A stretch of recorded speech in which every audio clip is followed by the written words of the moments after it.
with a free Train air purifier with purchase of a full Train heating and air cooling system with a free Wi-Fi thermostat. It's hard to stop a Train. Plus, qualify for up to $6,000 in California rebates and incentives. $6,000! Don't freeze over the holidays. Go to westcoastheatcool.com or call 619-900-6909. That's westcoastheatcool.com or 619-900-6909. On purchase of full Train heating and air conditioning system. Must mention special offer prior to or at time of initial estimate. Cannot be combined with any other offers. Expires 12/31/17. CSLB number 810930. Earnings vary based on your effort. Do you want to learn how to make money flipping house?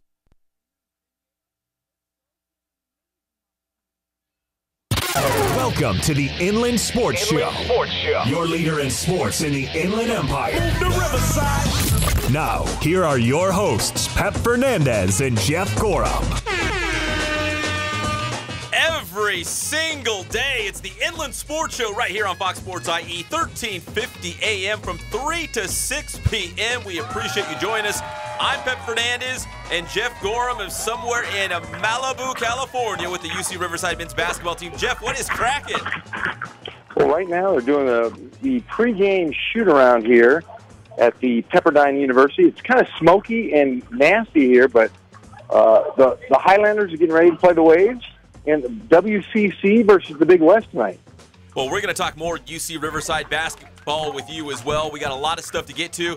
We've also got Nick Rogers, the head football coach at Cajon High School, talking about the Cowboys matchup with the Rancho Verde coming up on Friday in the high school football state playoffs. We've also got former LA Rams running back Greg Bell. He's going to check in and kind of break down the NFL playoff picture for us. Maybe talk a little college football as well. We also have Quincy Brewer. He's the head basketball coach at San Bernardino Valley College. They are #1 in the state of California and undefeated. So we'll talk to Coach Brewer. And we've also got Doug Souls, the head coach for the Great Oak High School cross-country team, as their boys and girls teams both won state championships again. They have dominated in the state of California, just got back from the national championships, so we'll hear from Coach Souls as well. Before we hit you with the sponsors real quick, here's your IE headlines for Tuesday, December 5th. So Vontaze Burfict, he's on the mend as Juju Smith-Schuster. Did you see that hit last night on Monday Night Football, Jeff? I did. Okay, so he was suspended one game. So Juju Smith-Schuster suspended one game on that vicious hit by Vontaze Burfict. We're going to talk more about it throughout the show because some people, depends where you fall, some people say, hey, that's football. It's a physical, violent, vicious sport. Others say there's no need for that in the game. If it's anywhere close to the head, the NFL is going to ding you. So Juju, former USC football star, suspended one game on that hit from Vontaze Burfict of Centennial High School. Other big news, Alexander Madison, the running back for Boise State University. He is listed now as questionable for the Las Vegas Bowl. Boise State will take on Oregon on December 16th, and Alexander Madison injured his ankle in that big win against Fresno State in the Mountain West Conference Championship game this past weekend up there in Boise. The Riverside Kiwanis Hoops Tournament underway here in the city of Riverside. Games at Poly, Ramona, and Arlington. Some great teams from the Inland Empire in action. You can go check those out in any of those three locations. The Cal State San Bernardino women's volleyball team en route to Florida to play Southern Florida on Thursday at 10 a.m. local time right here on the West Coast, as they will open up the Elite Eight, the national championships out there, the West Region champions, the Cal State San Bernardino volleyball team. And finally, again, UC Riverside playing on the road at Pepperdine tonight. That's where Jeff is at, as the Highlanders will look to snap a mild 3-game losing streak tonight against Pepperdine. It's all brought to you by our good friends at Spoiled. Quick, quality oil change. You'll be spoiled by great customer service and great prices. We love it out there at Spoiled. Ken Sporting Goods, more than 40 years in the Inland Empire and still dominating from day one. All your sporting gear needs and Letterman's jackets. Boost performance training. Everybody goes to Ray Bass. Any sport, any level, Ray Bass will coach you up, get you better, faster, stronger, all those good things at Boost Performance Training in Corona. And finally, Catalano Motors off Temescal Canyon Road in Corona. Go check out Derek Catalano and his team. They'll get you that sweet ride you've been looking for. Let you cruise around in style in the IE at a very good price. They'll make it easy for you. Catalano Motors out there in Corona off Temescal Canyon Road. All right, let's go back out to live. Jeff live in Malibu for UC Riverside taking on Pepperdine tonight. Another non-conference game as we get a little bit closer to Big West Conference play, which will begin in earnest in the month of January. So, Jeff, we were talking about this. UC Riverside with 4 big games in 8 days. So it's a small stretch, but some big games in there. They're coming off that loss against Grand Canyon. So I know it's only December, and early December for that matter, but is this kind of like a must-win game to kind of maybe right the ship a little bit for the Highlanders and kind of get back to those winning ways? Well, you kind of want to be able to get in the winning ways by winning games in the preseason, so you can get ready for the Big West play. They played 2 teams out of WCC in Pacific, and now Pepperdine tonight. So this is a must-win for these guys because they got to get something going before they get the stride of the Big West.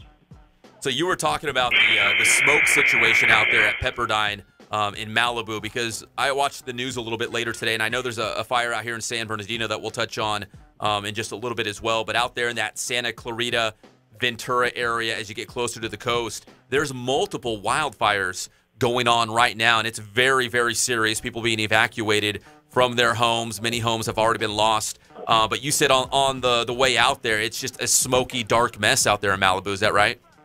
Well, yeah. I came today thinking it was going to be beautiful, nice out here, looking at the ocean, but you can barely see it. It looks like fog, but it's brown. It's not a beautiful fog. It's dark, hazy, and it's tough to breathe.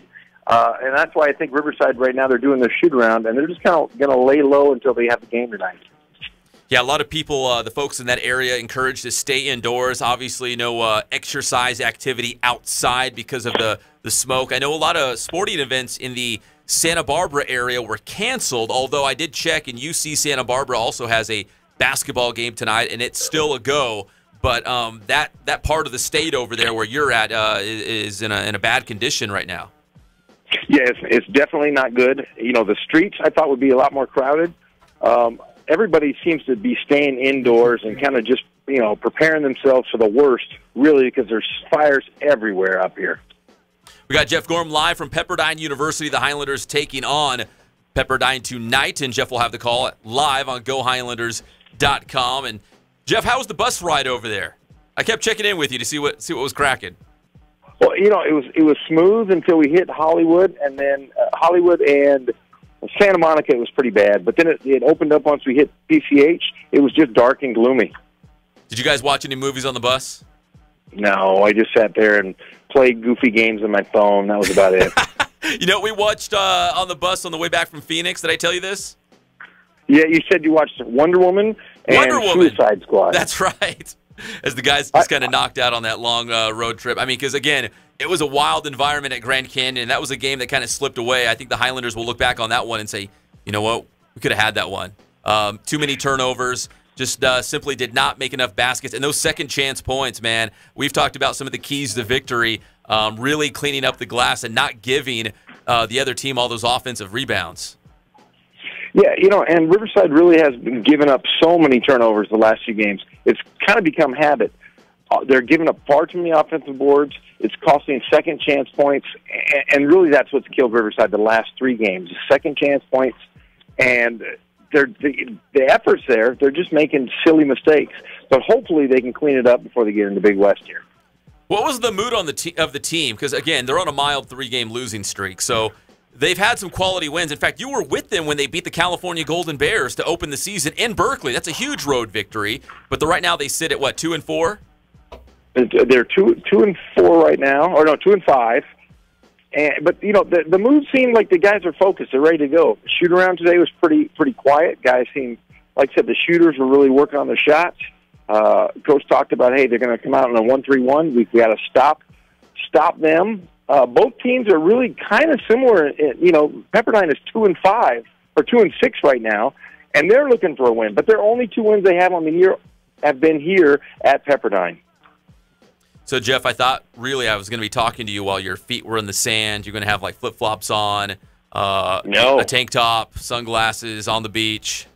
No, I'm sitting literally in the gym at the very top chair in the far corner of this gym. And I'm telling you right now, Ramona High School's gym is bigger than Pepperdine's. What? Is it that small? It's tiny. And the last time I was here, I have a funny story I have to tell you. Do we have a little bit of time here? Yeah, we got plenty of time. Go for it. Okay, so I was here probably 35 years ago. My dad used to run all the camps for the Lakers, like Magic, Kareem, Jamal Wilkes, Pat Riley. They used to always have their camps here at Pepperdine. It was an overnight camp. Well, I will say this. The last time I was here, and this probably isn't a great memory, but those of you that might appreciate this, is that we were at camp, and in the middle of the day, you could go swimming. And they have a beautiful pool here, like from Battle of the Network Stars. Those of you that remember that, they used to film it here at Pepperdine. Beautiful pool. Well, as campers, we weren't allowed to go in the pool unless we showered because we were smelly little kids. Of course, we were 11. Yeah. We were like 11, 12-year-old boys over here. You got to get in the shower before you get in the pool. So then we get in the shower. My brother and I, who's 4 years older, Justin, we're in the shower, being little kids, goofing, slapping each other around with towels. And guess who comes in the shower buck naked? Who? Rodney Dangerfield. What? Yeah, I showered. I get no respect guy, right? Yeah, see, he's long since passed, so I can say this. Yeah, he came in buck naked and was like talking to all these little campers, like, "Hey guys, what's happening? What are you guys doing?" What was he doing there? What was he doing at the camp? Well, apparently he used to live like a block away, but he used to use the pool every day. So what he was doing is he was coming in to shower before or shower afterwards, after he swam and came in and then made himself a staple the rest of the week here at basketball camp. I think it might have been the Pat Riley camp. And he came and was talking friendly with the kids. But, yeah, I was naked with Rodney Dangerfield as a little kid. That sounds horrible now, just thinking about it. Well, he was a big-time star. He couldn't get his own pool?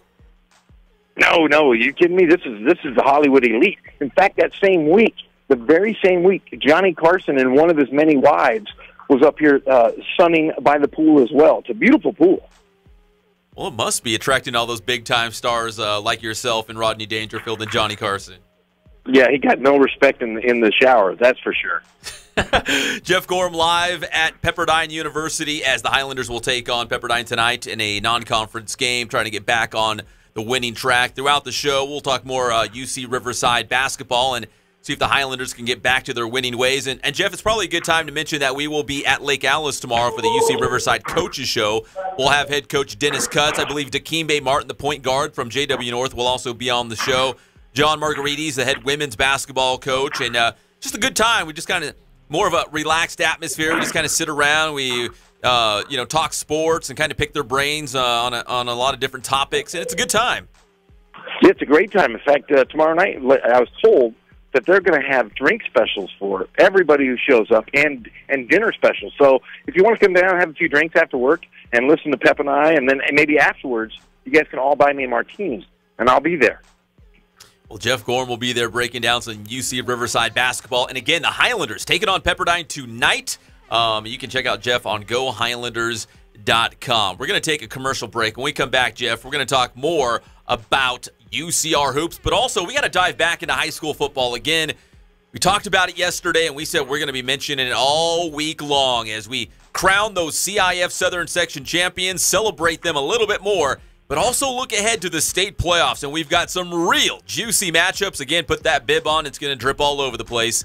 These matchups are really good. We got the Rancho Verde hosting Cajon and Aquinas playing Grace Brethren. And there could be some news around that Aquinas-Grace Brethren game that we're going to share here on the Inland Sports Show because things could be changing in that matchup based on what is happening with the wildfires in that part of the state. So we'll talk about that more as well.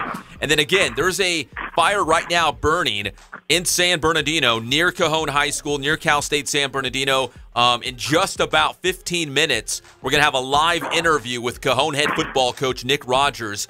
And we'll get his thoughts on that as well because who knows? I mean, I don't know what the current situation is, Jeff, but they might not be able to practice today. I don't know how smoky it is at Cajon High School up there. I think they need to play in a dome. Is there any domes in Southern California?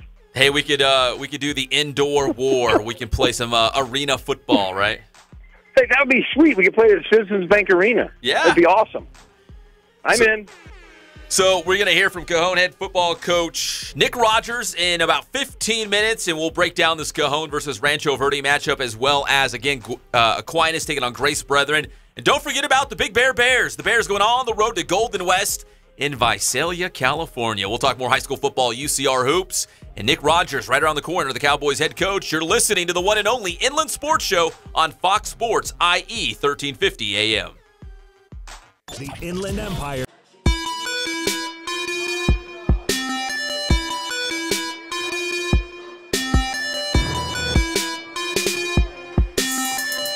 I played once upon a time at Centennial High School. I was actually on the first ever CIF championship team back in 2000, and then my senior year we won it again.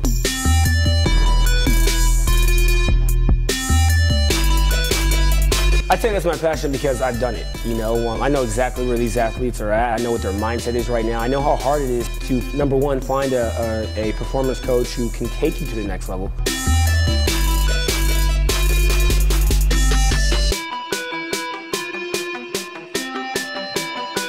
What sets us apart has to be, you know, how we work with our athletes and what we know.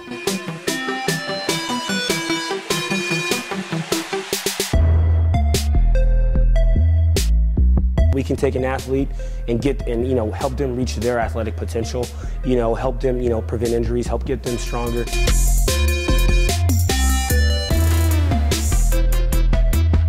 I know every single athlete who steps into this gym. I know exactly where they're at, and I'm going to progress them every week. If you're not getting results, then, you know, really what's it about? We're going to deliver something that's measurable, you know, in terms of speed, power, you know, strength, agility.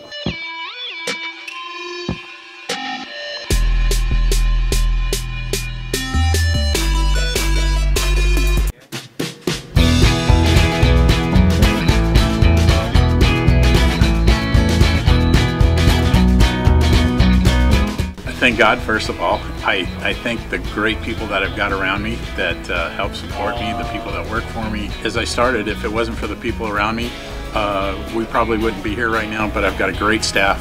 I've got great people that do stuff for us outside the store, and we've been very, very fortunate.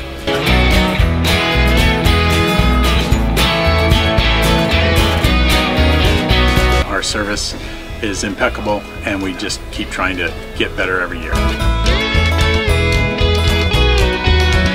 We can do online stuff for your teams, as well as, like I said, the screen printing, the embroidery. We also have 3 women that do extra sewing for us, like tackle tool on uniforms, or the bling or rhinestones for different shirts for the ladies.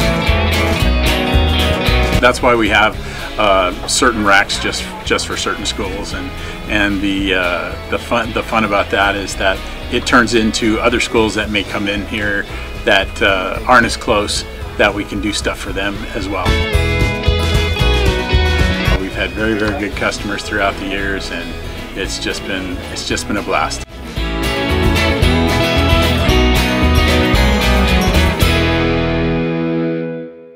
Welcome to the local sports leader in the Inland Empire, the Inland Sports Show. You can find us on Fox Sports IE 1350 AM every single Saturday at 11 a.m. plus live and amplified around the world on the Inland Sports Channel on YouTube.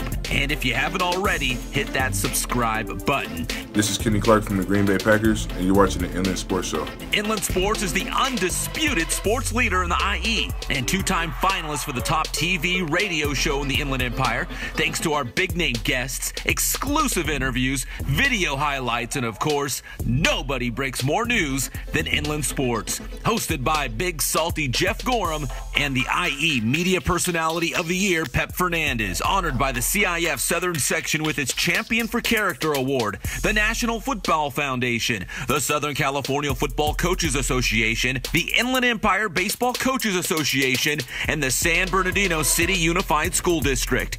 We've teamed up with some outstanding companies in our community that are proud to call the IE home, and they care about local sports. Hey, what's up, Pep? You too cool to come down here, man?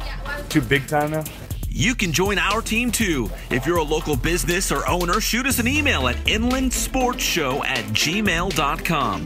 Nobody covers local sports like Inland Sports. Find us on YouTube, Twitter, Instagram, and Facebook. Always want to play the best teams, even in the playoffs. If we win the playoffs, I want it to be like we earned it. Help us spread the word, and thanks for making Inland Sports the local sports leader in the Inland Empire.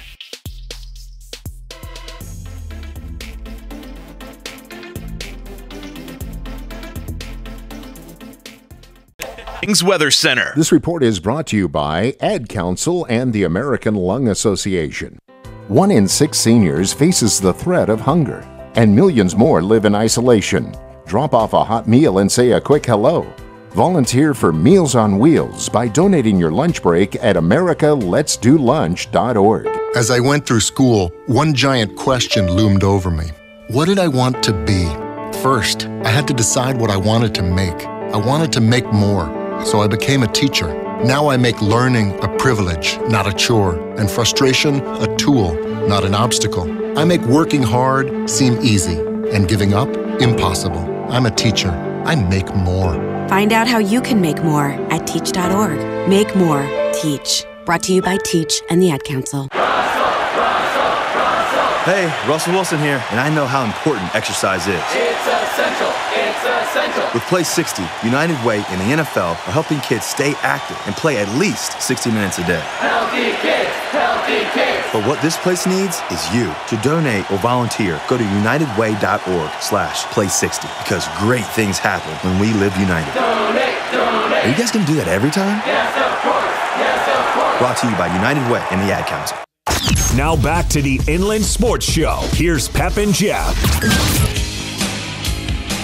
And welcome back to the Inland Sports Show, Fox Sports IE, 1350 AM, every single weekday right here from 3 to 6 p.m. Nothing but the Inland Empire, breaking it down on the local level, high school, college, the local pros, guys from the IE with deep roots in the Inland Empire who have gone on to big things at the professional level, Division I college level, all that good stuff right here on the Inland Sports Show, Fox Sports IE 1350. So we appreciate you listening. And again, Jeff is on the road with UC Riverside men's basketball. The Highlanders with a Tuesday night road trip out there to Malibu, and Jeff finally made it. So Jeff, bad traffic. It's smoky out there with all those wildfires taking place in the Santa Clarita and Ventura County areas. So sounds like it was a battle to get there, but you're finally there. I am. Like I said, when I was driving in, I was looking at the ocean. I was hoping to see some like dolphins or some scantily clad people in bikinis. No, I didn't. I just saw smoke. It was horrible. There was no one on the beach. And right now, you're sitting inside the Pepperdine Gym all by yourself, right? I am literally at the very top corner of the gym, and there's a couple guys that looks like team managers or something playing one-on-one down there. What are the odds? What are the odds someone comes up to you and says, who's the creepy, weird guy up in the corner all by himself talking to himself on the phone? Hey, nobody, because I'll fist fight anybody here at Pepperdine. You are a big, imposing figure. How tall are you, Jeff? 6'8", to about 285. So you're like a good left tackle in the NFL. If you would have went to the NFL, you would have had it made. I'd have been a great tackle or a WWE guy. I'm kind of like George the Animal Steele for those of you that are big wrestling fans. Like the Big Show. Yeah, I'm kind of like the Big Show. I think I'm a little more fit than the Big Show, though. Big Show's kind of a fat guy. I'm svelte. I'll take your word for it. All right, Jeff said Pepperdine as UCR getting set to take place. Take on the Pepperdine. What are they? The Waves? The Blue Waves? They're the Waves. They're the Waves, and they have their mascot is a big. It looks like a big giant head, and it's just a big wave. So their mascot is actually a wave. Yeah, it's kind of a silly. I'll get a picture of it and send it to you guys. It's a silly-looking mascot. In fact, I'm going to be really upset if Riverside loses to these guys because of their mascot. We got a bear. They have a wave. That's weak. We really should weak. beat them on mascots alone. Yes, and I'll tell you what, though. This is literally the smallest Division I gym I've ever seen. But do they pack it? Does it get loud in there, raucous? Oh, they better, because if they don't, it's like a high school gym. It's like Riverside Poly High School. Well, we got the Kiwanis tournament going down at Riverside Poly and Arlington and Ramona this week, and they might have more fans out there. Yeah, in fact, did you see the Bears beat Bloomington by 40 last night? Yeah, and I saw a big dunk by Lamont Butler. I heard a lot of college basketball coaches were in attendance checking out some of those players. Yeah, and I thought he was a little bitty guy, but I saw the video of him. First play of the game, he took it up and dunked on a guy. He's growing, man. Yeah, he might be taller than you now. You're a little bitty guy. Whoa. 5'11" in my Nikes. That's true. But in your Under Armour shoes, you're only 5'4". I don't have Under Armour shoes. Who, I look like Steph Curry over here? Hey, but yeah, you could. I've seen you shoot. Let's talk a little high school football and kind of set the table as Nick Rogers, the head football coach at Cajon, is going to call in about 5 minutes or so. So Jaden Daniels, the quarterback for Cajon, again, we talked about it. He had the game of his life in that CIF Southern Section Division IV championship game as they beat Downey 54-28. I had to go back and double-check this, but he had 8 touchdowns, which is crazy. 4 through the air, 4 on the ground. He had nearly 600 yards of total offense. So if we want to go by the numbers and really break this down, Cajon quarterback Jaden Daniels leads the state in passing yards with over 4,600, and he has 59 passing touchdowns. That leads the state. And get this, Cajon also has the state's leading receiver. Big, tall Darren Jones, 6'8", not quite as svelte as Jeff in his 280 pounds, but he's at 1,920 receiving yards on the season. And then Jeremiah Martin, the defensive end who's got offers from all over the place, including Alabama and Michigan. He leads the state in 28 sacks. So Cajon has the top quarterback, the top receiver, and I guess you could say the top DN because that's what Jeremiah Martin plays on the defensive side of the football. He also catches touchdowns, but 28 sacks to lead the state. So are you impressed, Jeff? Yes, and doesn't Jaden Daniels only have like 4 interceptions on all those? I think it might be 3. I'd have to check. I think it may be only 3. Yeah, and Jeremiah Martin, though, I want to say this. I think is probably a better basketball player than he is a football player. Which is a scary thought. I've been saying this since the kid was in 8th grade. I saw him play. I called Steve Fisher immediately at San Diego State and said, you got to see this guy play. And the guy he was built like LeBron James as a freshman. I remember going back to a summer league basketball game, and you know the story. Tim Hatch was out there when he was still coaching at Citrus Hill, and Cajon was there in Arlington, and he told me, hey, if you're out there checking out Citrus Hill, keep an eye out for Cajon and Jeremiah Martin. He's his freshman out there. He's supposed to be pretty good. I still remember you telling me that. Now look where we are. Yeah, and he's probably going to go play football at Alabama. I hope he goes to Michigan because that place is a cool place to go watch a football game. Well, he's on everybody's wish list at the very top because he's a stud defensive end. Obviously, 28 sacks at the high school level is pretty impressive in one season. So if you're looking at Cajon, man, great quarterback, great receiver. Obviously, on the defensive side of the football, Jeremiah Martin is an absolute nightmare. So they've got a lot of weapons, and we're going to hear from Nick Rogers in just a couple minutes about his team. And then coming up on Thursday, because we like to play it right down the middle, Jeff Steinberg, the head coach at the Rancho Verde High School, he'll check in on Thursday and give us his thoughts on that big Division II AA state playoff game. It's Friday, 7:30 at the Ranch, Cowboys and Mustangs. The winner will move on to the state championship game up in Sacramento at Sacramento State. All right. Quick commercial break. When we come back, more of this high school football chatter. We'll hear from Cowboys head coach Nick Rogers coming off that CIF Southern Section Division IV championship. And up next, a Southern California title in Division II AA. I'm Pep Fernandez. Jeff Gorham live from Malibu on the campus of Pepperdine University. We'll be right back with the one and only Inland Sports Show on Fox Sports IE, 1350 AM. The Inland Empire's home.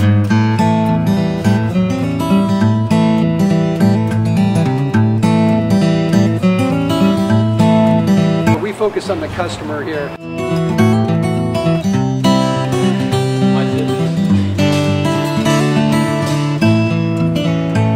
Believe it or not, that is the biggest thing for customers on an oil change. They just want the convenience of coming in, driving in, getting it done, and driving out.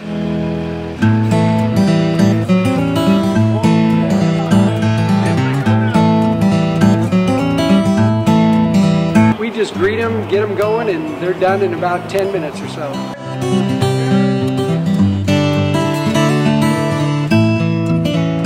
We don't push any sales on them. We do the oil change, and I think that's what sets us apart is our customer service. Vacuumed and cleaned your windshield for you as well. Everything's looking pretty good. Come into us one time, believe me, we'll spoil you and you'll be ready to come back the next time.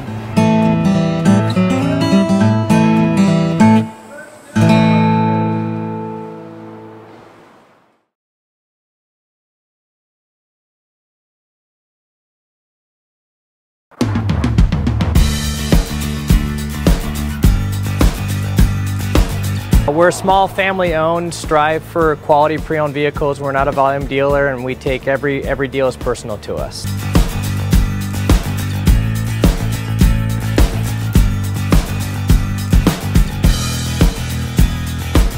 We're a low-stress environment. We're not a pressure sales house. If you want to shop us, you're more than welcome to shop us. We have, like I said, great rates, competitive financing, a lot of one-owner, clean Carfax, clean title vehicles.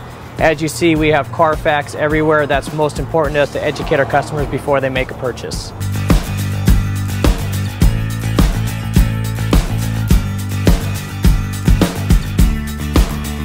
We're right off of Ontario, right off a couple exits off the 15 freeway, off Cajon, off El Cerrito, and we're right on the main drag going into Dos Logos and the crossings.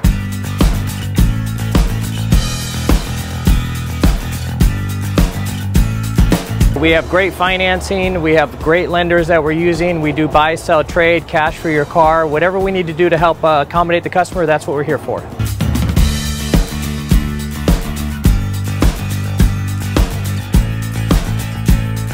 We have a little bit of everything. We start at about $69.95 and go all the way up to $100,000. We have Escalades, we have commuters, we have pickup trucks, we have Jeeps, sport utilities, and if we don't have it, our specialty is finding you exactly what you're looking for.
Other job site, according to independent research.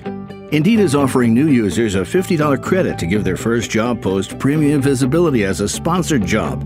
Redeem this offer at Indeed.com/credit. That's Indeed.com/credit. Terms, conditions, and quality standards apply. I'm back. That little voice inside your head. While you're out getting gifts, don't forget you or your office.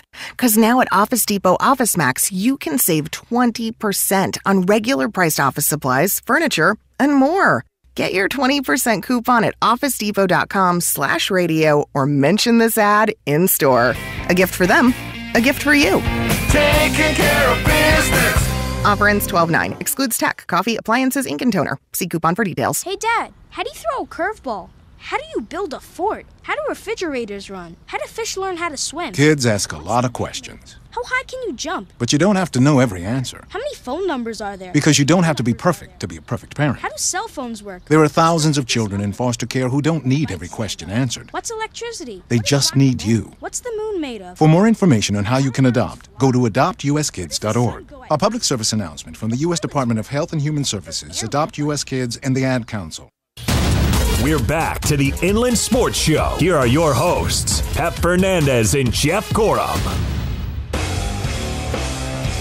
And welcome back to the Inland Sports Show every single day from 3 to 6 p.m. I'm Pep Fernandez live in the studio. Meanwhile, Jeff Gorham is on the road with the UC Riverside men's basketball team.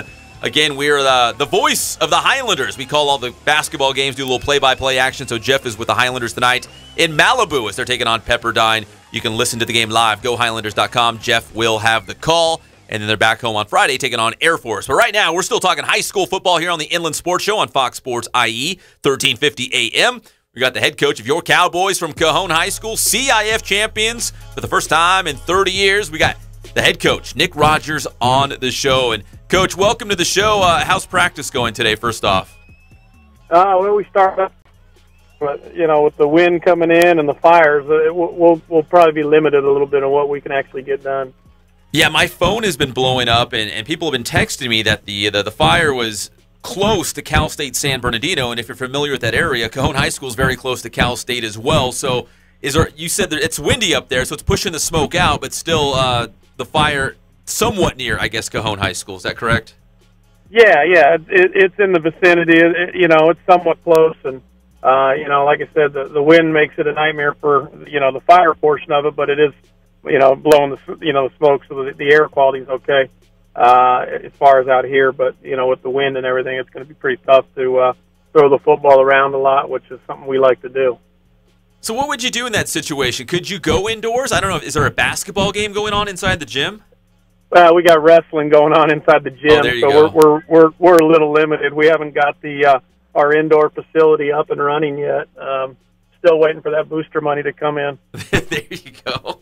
A nice big field house, right, somewhere on campus to go into. Yeah, exactly. Well, you could, like you said off the air, you could call Steinberg over at Rancho Verde and be like, "Hey, we're just not going to practice today. Let's everybody just shut it down." Yeah, I'm going to call him up and see if he wants to agree to that. I think that should go over well. Actually, this is a true story, I believe. We're going to have Steinberg on Thursday, but I saw on Twitter that the girls' soccer coach at Rancho Verde, who's a friend of mine, I think they actually kicked the football team off the field so they could practice. I think that's a true story yesterday. Well, don't tell my soccer coaches that. They'll have me off the field in a heartbeat. We got Cajon head coach Nick Rogers here on the Inland Sports Show on Fox Sports IE 1350 AM. Coach, before you came on the air, we were looking at some of the stats for some of your star players who have really become household names on this show and, of course, Sports Weekly Live on IEMG. And first off, quarterback Jaden Daniels, who leads the state currently in passing yards, and he has 59 touchdown passes. He's a 3-year starter. He's still just a junior, so he still has his senior year in front of him. But, wow, Jaden Daniels, we knew he was good, but he really blossomed this season. What was it about this year that he was able to just put everything together and be one of those true dual-threat quarterbacks? I mean, 59 touchdowns through the air, but then he ran for nearly 300, had 4 touchdowns on the ground in that CIF championship game. Yeah. A difference. His freshman year, he was really good. Put up some really good numbers for a freshman. And then last year, he dealt with some injuries. So, this year, I'm kind of seeing exactly what we knew we had. In this kid, he's a extremely intelligent kid that learns and doesn't make the same mistake twice, which is incredibly important for the quarterback position. I've shared this story before, and I'll bring it up again because we kind of have a new audience here as we're weekdays from 3 to 6. But I remember going to the Southwest County passing tournament at Paloma Valley High School, and Jaden Daniels was an incoming freshman. And you had another quarterback who was more established, but you told me, hey, I got this freshman. He might turn some heads. You might actually see him play this year, and that the rest was history. He started as a true freshman. Yeah. He came in, and as soon as he got on our campus to start throwing, I knew we had something special, and I didn't know if he was going to be ready right away. And we figured we'd get him in here and there throughout the season, get him some reps and so on. But as it got closer and closer to the season, we had no choice but to go with this kid. This kid we thought was really special, something we haven't seen at Cajon ever, and I don't know if we'll ever see again. That's sure on him. Well, his favorite target this season has certainly been 6'8" Darren Jones, and we've joked around that he went viral for a little bit. He had his 15 seconds of fame on social media because it took everyone else time to catch up. I mean, we've been seeing him all season long, so we all knew who Darren Jones was. Yeah. But the national spotlight finally found him as well. But he leads the state in receiving yards with nearly 2,000, and he's a matchup nightmare, standing 6'8". And we didn't see him last year; he had to sit out. But he really burst onto the scene this year, and everyone knows who Darren Jones is. And again, you have him for another year as well. Are you pretty excited about the future? Yeah, anytime you get out on the field and you got that kind of physical mismatch, and people see him as a 6'8" guy, and that's what you hear, and you don't really get to truly appreciate him until you watch him play, because he doesn't move like a 6'8" kid. He doesn't run like one. I mean, he takes screen passes and will go 70 yards on them and make people, miss. And that's just something you don't expect to see out of a tall target like him. You kind of expect a gangly guy that is, doesn't move very well. But that's hardly the case with this kid. He's got a knack for using his body, and he's exceptional at blocking too. So, he's a special kid, and you can, it's obvious. Jay's going to look his way. quite often, because I know I would. On the defensive side of the football, obviously led by Jeremiah Martin, who also leads the state in a category in sacks with 28. You got guys all over the place leading the state of California in all these different statistical categories. And 28 sacks is just a staggering number at the high school level. And it seems like Jeremiah Martin just continues to get better, and he catches touchdown passes on the offensive side of the football as well. But really at the next level, Coach, do you see him as a D-end? Yeah. He's his best football's still ahead of him. He's still learning the spot, and he spends a lot of his time playing basketball, and so it's been up until around this year we're starting to get him a lot more than we did in football. But once he gets into a works with those coaches and is doing nothing but football, I think you're going to see him develop into quite a player for some college, whatever one he decides on. So he's a special kind of kid. Once again, he's another kid that's a physical mismatch on a lot of people. He's 6'5", 250 pounds, and runs, somewhere around the range of a 4.7. So that alone at the high school, level, it's a rare thing to see. We've got Cajon head football coach Nick Rogers here on the Inland Sports Show on Fox Sports IE 1350 AM. I don't know if Jeremiah is playing basketball this season or not, Coach, but I would assume Darren Jones is, and I'm going to assume also that head basketball coach Randy Murray is probably like, Coach Rogers, what are you doing playing so deep into December? I need these guys, or at least I need Darren. Yeah, we've had that discussion. Prior to the season, he was asking about how good we think we are, and I told him I think we're pretty dang good. And so he's trying to plan his tournaments, and I told him the best thing to do is just to lay low anyway. So we'll try to hold on to them a little longer, and that way they don't put you guys all the way up in the top division. You don't want to be in that one. So we'll see how it is. I mean, our basketball team, when those two guys get on the court for them, they're going to be it's going to be electric. They're going to be fun to watch. I know I'll be a huge basketball fan here. I'll jump on the bandwagon. Yeah, people will look at probably that Cajon record for the first month of the season and be like, how did they get so much better all of a sudden? Because the football team going deep into December, and for good reason, as you guys will play in the Southern California Division II AA Regional at Rancho Verde High School coming up on Friday at 7:30. Coach, since it's Tuesday, I'm sure you've already had a day or two to kind of check out the Mustangs and what they're all about, and that dramatic win that they had against St. Francis for the Division III Southern Section Championship. So without giving away all your secrets, what did you see about Rancho Verde, and where could they be a problem? Coach Steinberg does a great job over there getting his kids ready each and every week. So, as far as, that whole match, he's done a great job for years. So I'm still trying to catch up to his kind of level of coaching. So in terms of on the field, though, they've got a lot of athletes. That's one thing they'll be able to do. They're not going to be scared of our athletes. A lot of teams sometimes come and the guys that we got out there, you see them playing a little differently. I think Rancho will kind of play us straight up and say that, their athletes are better than ours, and it'll be fun one to kind of watch. They put up a lot of points that, they've got those guys run, some of those guys, that Manny Allen going both ways, catching balls and defending it. So they're going to be tough to deal with. We're looking forward to it, though. I think it's going to be a great matchup for Inland Empire football, and something that's going to be, should draw a pretty good crowd considering, the teams that are playing and their connection to the area. When you beat Downey on Saturday night for the CIF Southern Section Division IV Championship, and you already knew that Rancho Verde won on Friday night, did you have a hunch that the CIF state office might pair you guys up for that regional game? Yeah, once we saw Rancho win, we kind of said coaching-wise we were together, and and things like that.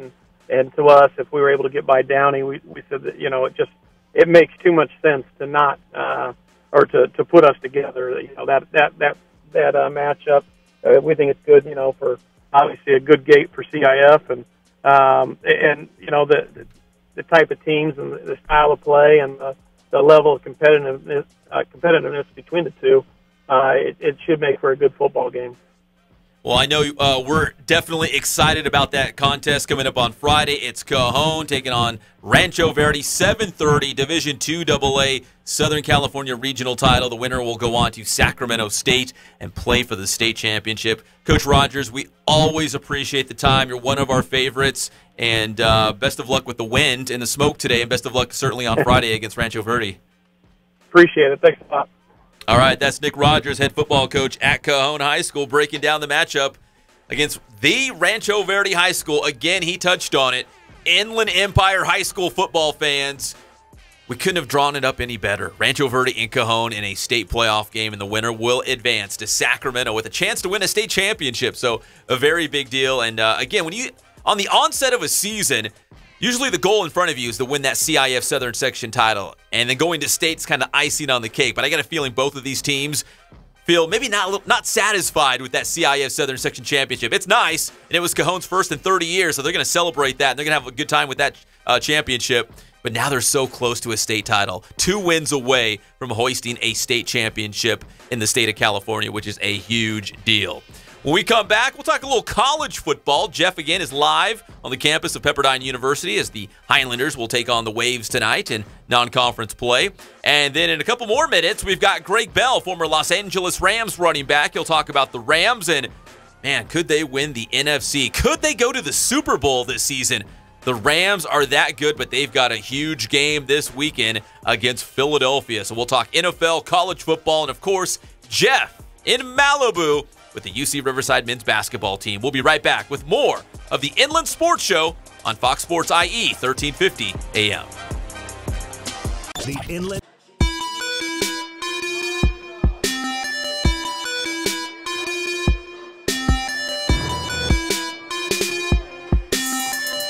I played once upon a time at Centennial High School. I was actually on the first ever CIF championship team back in 2000, and then my senior year we won it again.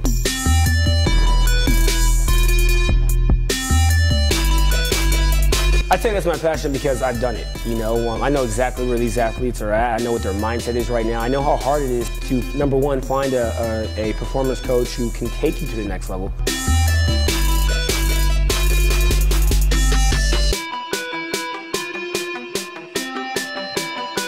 What sets us apart has to be, you know, how we work with our athletes and what we know.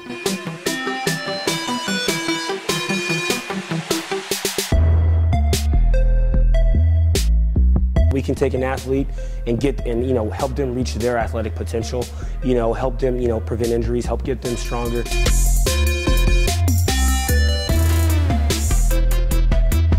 I know every single athlete who steps into this gym. I know exactly where they're at, and I'm going to progress them every week. If you're not getting results, then, you know, really what's it about? We're going to deliver something that's measurable, you know, in terms of speed, power, you know, strength, agility.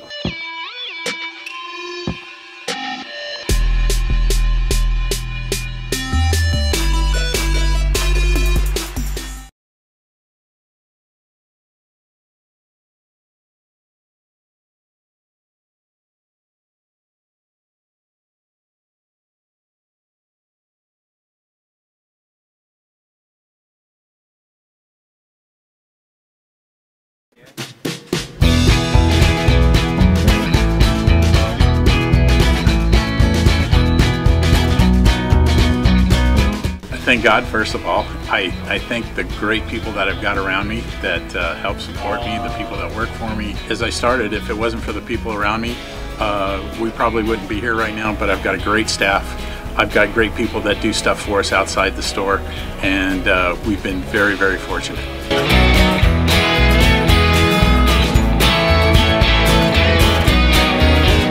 Our service is impeccable, and we just keep trying to get better every year. We can do online stuff for your teams, as well as, like I said, the screen printing, the embroidery. We also have 3 women that do extra sewing for us, like tackle tool on uniforms, or the bling or rhinestones for different shirts for the ladies. That's why we have certain racks just for certain schools, and the fun about that is that it turns into other schools that may come in here that aren't as close, that we can do stuff for them as well. very, very good customers throughout the years, and it's just been a blast.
Or mentor, give, advocate, volunteer, Live United. Take the pledge now at liveunited.org. Brought to you by United Way and the Ad Council.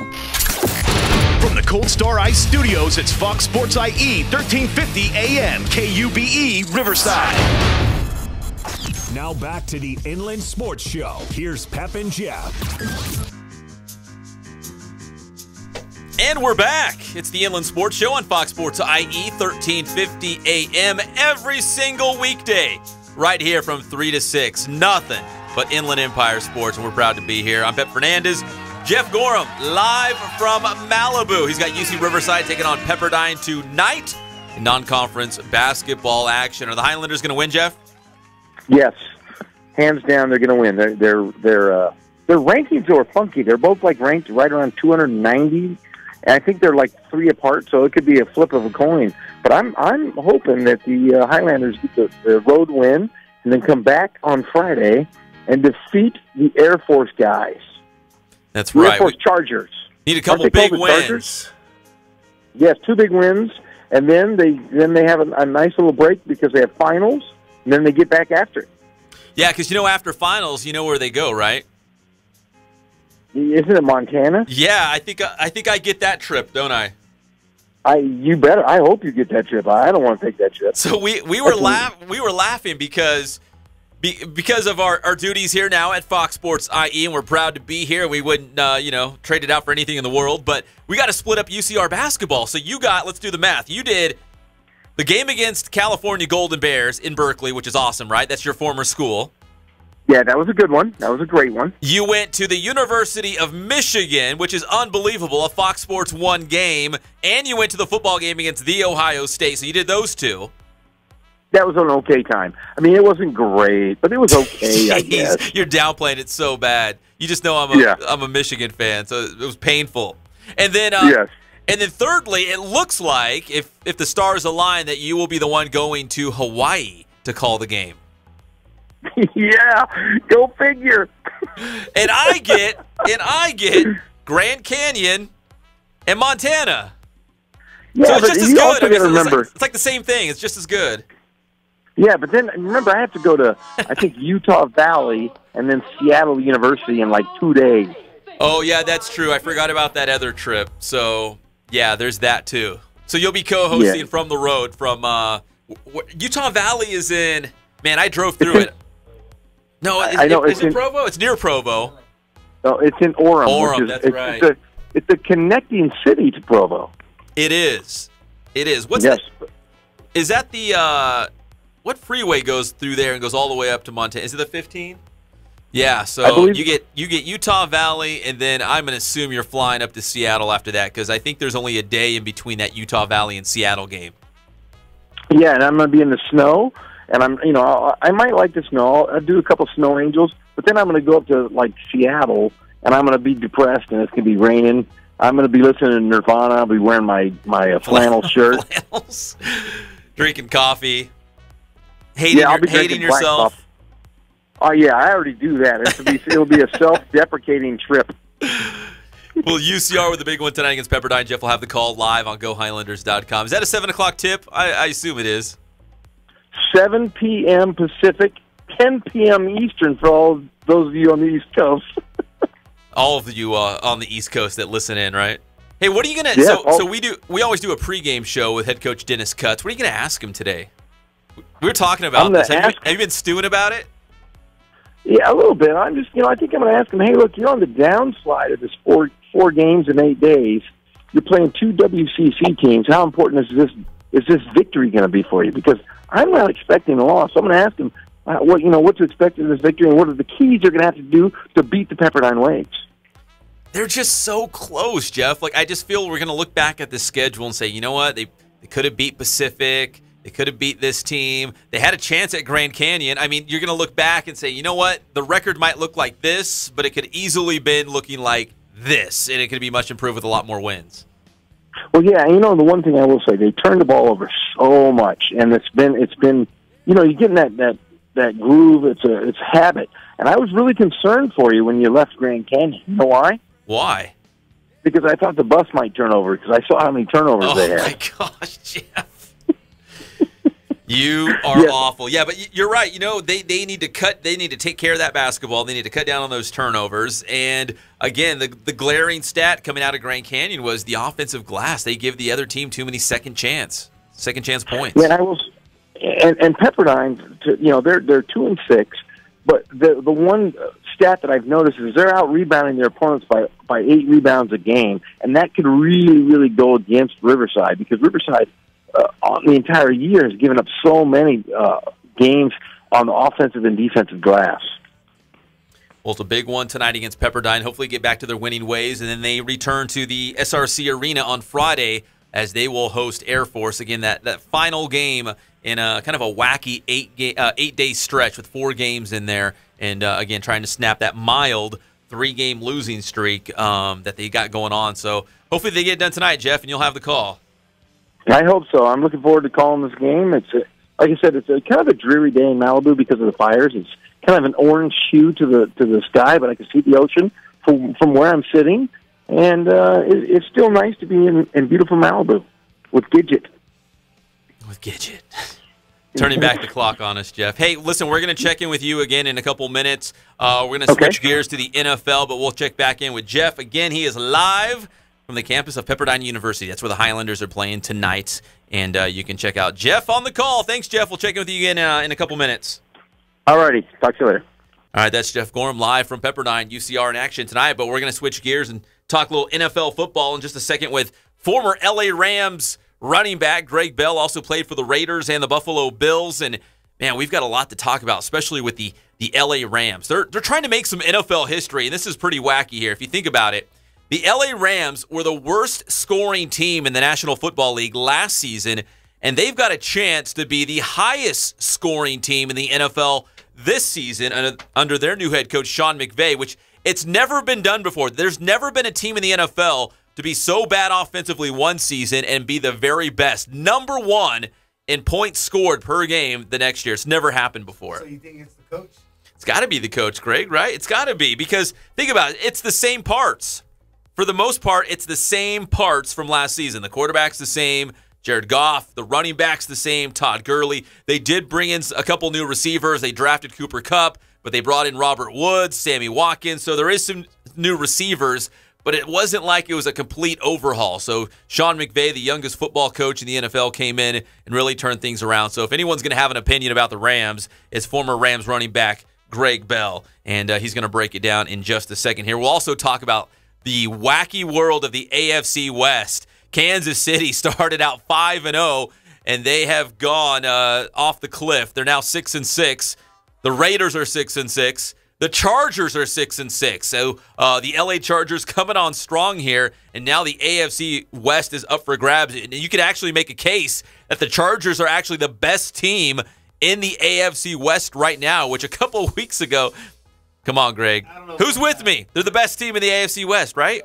They are. They got to be. We'll ask Greg Bell because he'll let us know. But yeah, so we're going to talk about the AFC West, all those teams 6-6, and of course the Rams at 9-3. Huge game coming up against the Philadelphia Eagles because we're at the point of the year when you start looking at home field advantage. Who's going to have the best record in the NFC? So the Rams at 9-3, the Eagles are at 10-2, the Minnesota Vikings are at 10-2. So teams are beginning to jockey for position here to get a first-round bye, and maybe more importantly, also have home field advantage come the National Football League playoffs in January. So right now, this guy knows football better than anybody I know. It's the great Greg Bell, former Rams running back, to help us break this all down. And Greg, I just went on the air and said that the Rams, man, could they go to the Super Bowl? I know it's a loaded question. We still got a lot of football to play. But, man, what a far cry from last year, and they're that good. Could they go to the Super Bowl? Well, I think anything's possible right now. And you got to remember, the last time the Rams went to the Super Bowl, they came in with the same, I guess you could say, level of schedule planning. You know, they're at the lower side of the schedule. I don't want to call it a weak schedule, but it was similar to what they got this year. But that's the beauty of the National Football League. You don't know when a team's going to be a good team or when they're going to be a bad team. Well, Greg, you were my co-host for a show on a different radio station last year, and we talked a lot of Rams, and it felt like every week we were talking about, oh, man, the Rams gave that one away, and they lost again. Man, how did they turn the switch? I mean, is it the head coach? Is it Sean McVay? Where can you point to how this team was able to turn around? I mean, that's all you can point to is the fact that Sean came in and he brought a different type of philosophy. You know, we can say what we want to say about Jeff, the fact that he was able to take the Tennessee Titans to the Super Bowl, but, you know, maybe the game has started to move beyond Jeff's love, you know, his passion. And, you know, that's the one thing you can talk about Sean McVay. When we were out there this summer and when we had our alumni programs with the Rams, this guy's got so much passion, so much youthful passion that it exudes onto everybody. It just drips onto everybody's shoulders. And I think guys like Todd Gurley, you know, Jared Goff, they just believe in him. And that's a special thing, especially when we talk about how young this guy is. We've got Greg Bell here on the Inland Sports Show on Fox Sports IE 1350 AM. Greg, big game coming up against the Philadelphia Eagles. The Eagles are at 10-2. The Rams are at 9-3. I think we're at the point of the year where we can start looking at home field advantage, right? Well, I mean, I think that's what they're fighting for now more than anything is home field advantage, because I think besides these two teams, it's probably the next best team. And really, it's a toss-up here because, of course, the Minnesota Vikings were able to beat the Rams head-to-head. So, I mean, that's the other team, and it's shocking that we're saying that the Minnesota Vikings are, you know, one of the best teams in the National Football League when you start to think that, you know, the guy we got rid of is their leader. Keenum, right? And, you know, we joked about this all last year, the fact that, you know, this guy, he would have been a quality backup, and the Rams chose to just let him go. So, you know, now you got Case Keenum, and, you know, even last year we talked about how good this Minnesota Vikings defense was. They had some injuries down the stretch last year, but now everybody seems to be healthy, and they're playing like they did at the beginning of last year. And now the offense, I mean, I can't tell you, when you watch Case Keenum, you're seeing a guy who literally might, I mean, they go and finish 14-2. Case Keenum might be up for the MVP of the league above Tom Brady, because we knew what Tom Brady was going to do. No one in their wildest dreams saw Case Keenum doing what he's doing right now. Yeah, when you look at Minnesota's quarterbacks with Sam Bradford and Teddy Bridgewater, you would think if everyone was healthy and all things being equal, that Case Keenum might be the number 3 quarterback on that depth chart. But like you said, all he does is win.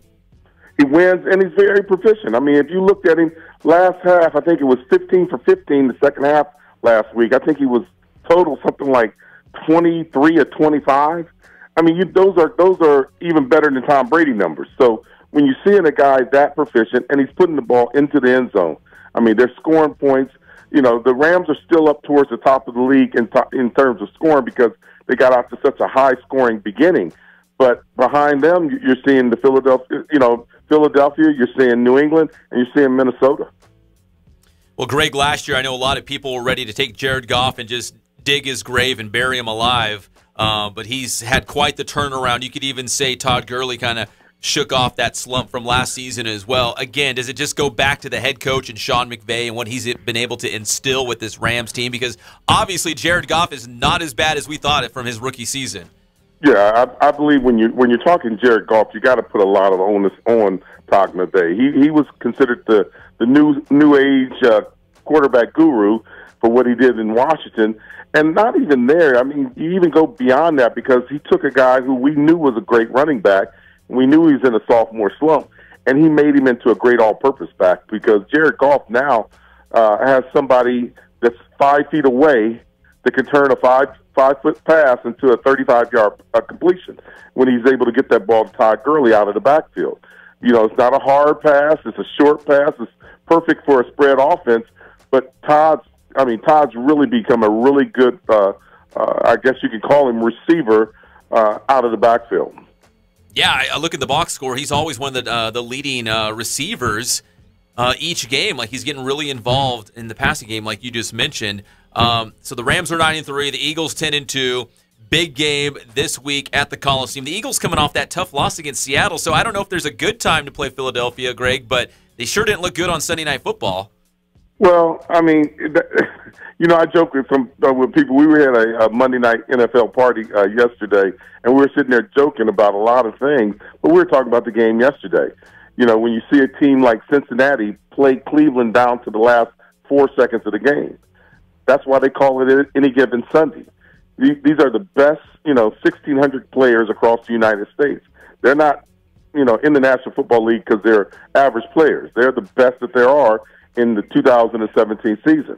And any given Sunday, a team that wasn't that good can play extremely well. And, that's what we're seeing now. We coming into this game, I thought Philadelphia would probably, put something on them. But then, you're always going to cheer for the Rams. But now I can't tell you which team is going to show up on Sunday. Just hopefully it's the team that we can beat by a touchdown or two. All right. Greg, let's flip the script and talk about the Chargers a little bit because that AFC West is so wacky. Kansas City, as you well know, started off red hot this season, and they've fallen off a cliff, and the Chargers have done exactly the opposite. Started out slow, but they're coming on now. We've got a three-way tie for the AFC West lead. The Chiefs, Raiders, and Chargers all at 6-6. Who's going to win the AFC West, Greg? If I'm going to put my money down the stretch, I'm going to go with Phillip Rivers. They're actually playing like the better team here, and it's kind of shocking because coming into the season, if anyone asked me who was going to be going into the AFC Championship, I was going to tell them the Raiders versus the New England Patriots. And the Raiders have basically turned into something I don't even know what they are. I can't even put my finger on the pulse of the Raiders, but they're playing such bad ball. And then you've got the Chargers just coming on. And it's kind of special because, we knew there was going to be a fight for the fan base here in Los Angeles. And both the Rams and the Chargers had to really step it up. And I think the Chargers want to make home here in Los Angeles because they're giving everybody something to cheer about. And Phillip Rivers is starting to look like Phillip Rivers of old. And I think you got to put your hands on the offensive coordinator there and on that passing attack because those guys are catching the ball. Everybody seems to be contributing. Well, you heard it here first. A Chargers versus Rams Super Bowl, right? Is that what I just heard? Well, let's cross our fingers on that one. That would be a very, very exciting day until we had to get on the plane and go to Minnesota. That's true. You know what, Greg? I came across this stat that the host city for the Super Bowl has never had its team actually in the Super Bowl. So if you're a Vikings fan, I'm sorry. I guess it's just not going to happen this year. Yeah, you know what? That's probably the hardest thing to do in the National Football League is when you're the host to win it and be there so that you're playing at home. And like you said, no one's ever had that opportunity to really compete at that level and do it. It would be something special, and I wouldn't be shocked that, you know, the NFC Championship game has to go through there. But I still think that the Rams have enough power and scoring power to outman and outscore the Minnesota Vikings. And like I said before, you can't look past Philadelphia. And even on top of that, you got to remember, you know, Carolina can sneak out that out of the East Coast, you know. So and New Orleans, they're having a good year. New Orleans. You know, there's so many teams that are playing well down the stretch. You know, it almost tells you don't worry about the first first quarter of the season or the first third of the season. You just got to play those 2/3 of the season to really get yourself hot, and you got to be hot right now, going into the month of December, because everything matters now. Yeah, we've seen teams in the past. The first one that jumps out at me is the Pittsburgh Steelers. They were number 6 seed when they went and won that Super Bowl. I think I want to say it was 2005, 2006, something like that. Mm-hmm. So again, like you said, last year, yeah. Who's hot, right? Who's hot in December? Who's hot going into January? Well, I mean, let's face it. On the AFC side, you know who's always hot, and that's going to be New England. They're going to play well, even with the cheap shots that Gronk was able to put in there. Yep. But on top of it, you got the Chargers that are coming on well. I don't see the AFC representation coming from the West unless the Chargers really just get on the tear.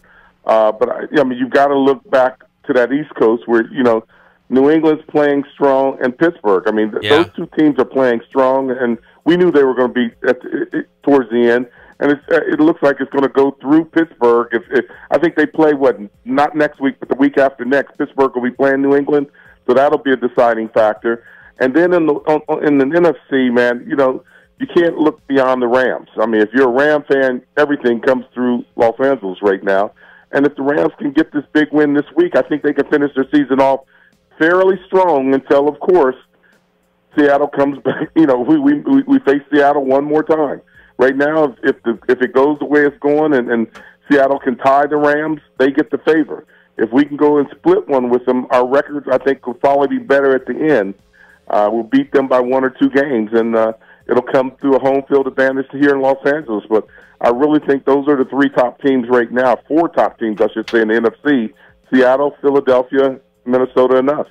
Yeah, we got some big games on the horizon. You just touched on the Rams, obviously the Eagles this weekend, and then the Seahawks coming up the week after that. And the fact that the Rams are going to have a winning season, their first since 2004, and it looks like they're pretty much a sure bet to make the playoffs. It's just incredible considering how they finished last year. But, Greg, let me ask you real quick about Monday Night Football last night, because people are falling on 2 sides. They say, okay, that was just physical. That was just good physical football between the Steelers and the Bengals. And then other people are saying, no, there's no place in that for football. You can't, if it's anywhere remotely close to the helmet, you're going to get whistled. We can't have that. Where do you fall? Is there a gray area in between those 2 sides of the argument? Well, I mean, in today's game, there's no gray area. If you hit the face mask, hit the helmet, there's going to be a penalty. Has the game softened some? I think it hasn't softened. It's just as rumble-tumble. And, I mean, if you watch the game, you know, Le'Veon Bell kind of tried to put a few punishing runs on some of their smaller defensive backs, and those were helmet-to-helmet contacts. But I think when you start talking about defenseless receivers, defenseless quarterbacks, anytime we take and put a helmet to the head, they're going to call it. And there's no, you know, unfortunately, there's no in between. There's no gray area. It is what it is now. That's today's football. Back when I played the game, those were considered good hits. And it's, you know, it is what it is. We can't do anything about it. We know what the consequences of long-term trauma to the head are. And as a league, we want this league to survive and continue to prosper.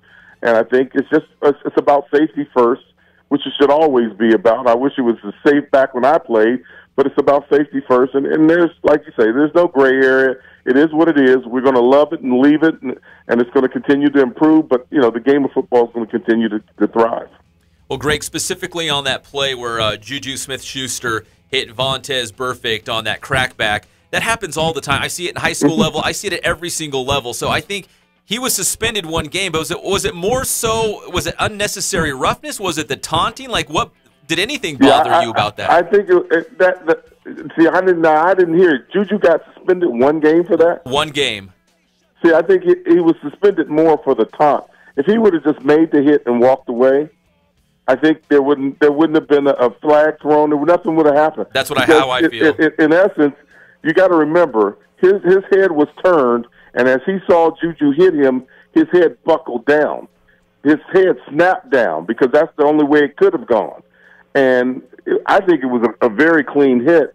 I just think the taunting was what took it out of it. He just went overboard with that, and now he has to pay the price. I think it's something that he can, decide to try and go back and fight against it, because guess what? If that's a one-game suspension, then Gronk's should have been a 4-game suspension. Yeah, that's a great point. Hey, Greg, before we let you go, did I see that you were bringing like a Broadway-style show to Rialto? Did I see that right on social media? We brought an off-Broadway show to Rialto last weekend. It actually went over very, very well. We had 3 shows at the Rialto Performing Arts Center, the Rialto High School Performing Arts Center. It's called Port Chicago 50. It's about a story that should have been in all history books, but it was about the bomb explosion, the artillery explosion up in the Port Chicago, California, up just north of San Francisco. But it was last weekend, man. You missed it. It was last weekend. You should have came out. I did. You should have got me some tickets or rolled out that red carpet for me, brother. All you got to do is call me, and the tickets are at the door. Well, it sounds like it was a success, so I'm assuming you'll do it again. And when you do, I'm gonna blow up your phone and get some front row seats. All right, man. It was a fun time, and we thank everybody in the IE for coming out and enjoying themselves. Greg Bell, former Rams running back here on the Inland Sports Show, Fox Sports IE 1350 AM. Greg, brother, we always appreciate the time, and we got to do this again real soon. You can be our NFL expert. All right, man. Take care. All right, that's the great Greg Bell here on the Inland Sports Show on Fox Sports IE 1350 AM, breaking down that Monday night football game between the Steelers and the Bengals last night. It was physical, but you just heard Greg. That's kind of what football's all about right now. Of course, if you're anywhere remotely near that head, if you hit that the face mask or the helmet, it's going to be lights out, as Juju Smith-Schuster found out the hard way, a 1-game suspension on that crackback block on Vontaze Burfict. Although when you look at the video, it doesn't really look helmet to helmet. He thinks, Greg thinks it was more about the taunting after the play. And based on your social media response on Twitter, a lot of you feel the same way. Didn't really have a problem with the crackback.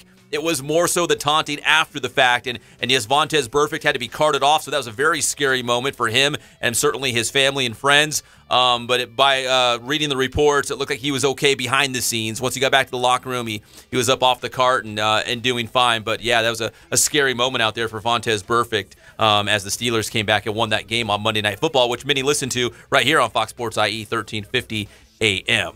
All right, we come back. We're going back out live to Malibu, the campus of Pepperdine. That's where Jeff Gorham is at, checking out the Highlanders tonight, taking on the Waves in non-conference basketball. We'll talk more college football as well.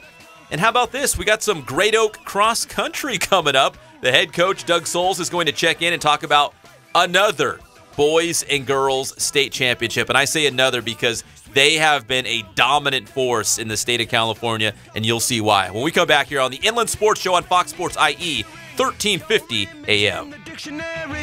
This life is more than ordinary.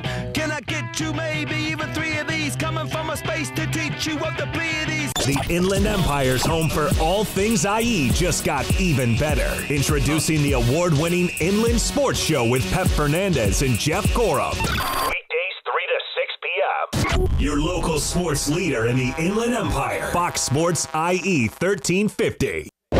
The Herd with Colin Cowherd. The NFL is talking.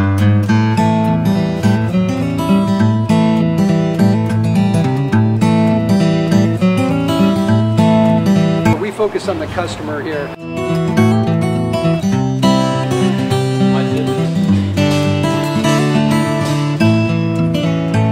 Believe it or not, that is the biggest thing for customers on an oil change. They just want the convenience of coming in, driving in, getting it done, and driving out.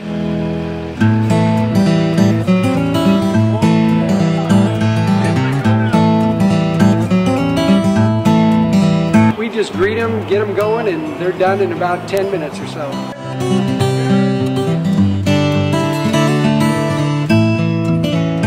We don't push any sales on them. We do the oil change, and I think that's what sets us apart is our customer service. Vacuumed and cleaned your windshield for you as well. Everything's looking pretty good. You come into us one time, believe me, we'll spoil you and you'll be ready to come back the next time.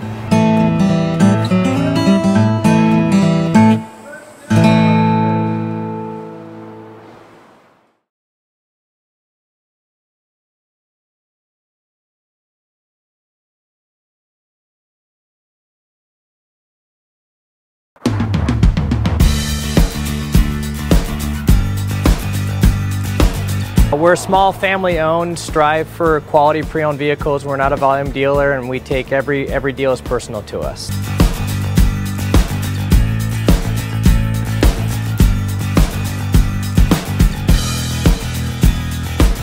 We're a low-stress environment. We're not a pressure sales house. If you want to shop us, you're more than welcome to shop us. We have, like I said, great rates, competitive financing, a lot of one-owner, clean Carfax, clean title vehicles. As you see, we have Carfax everywhere. That's most important to us, to educate our customers before they make a purchase.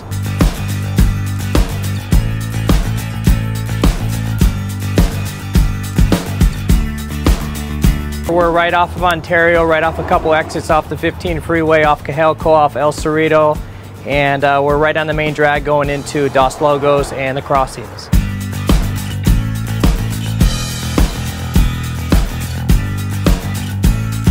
We have great financing, we have great lenders that we're using. We do buy, sell, trade, cash for your car. Whatever we need to do to help accommodate the customer, that's what we're here for.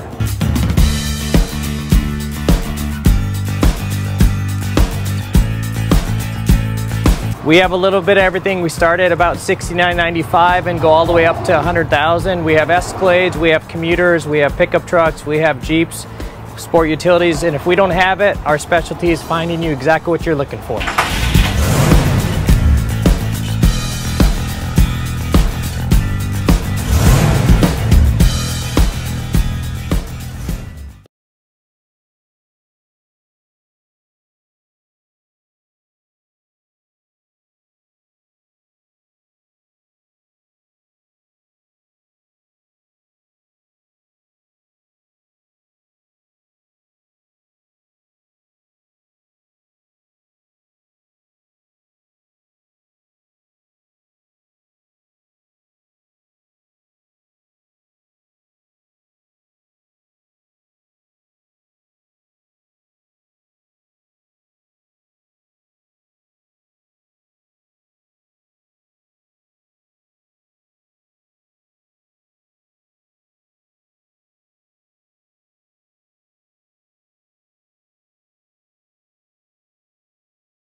Shrunk 4 sizes, or when you donated her private diary to the public library.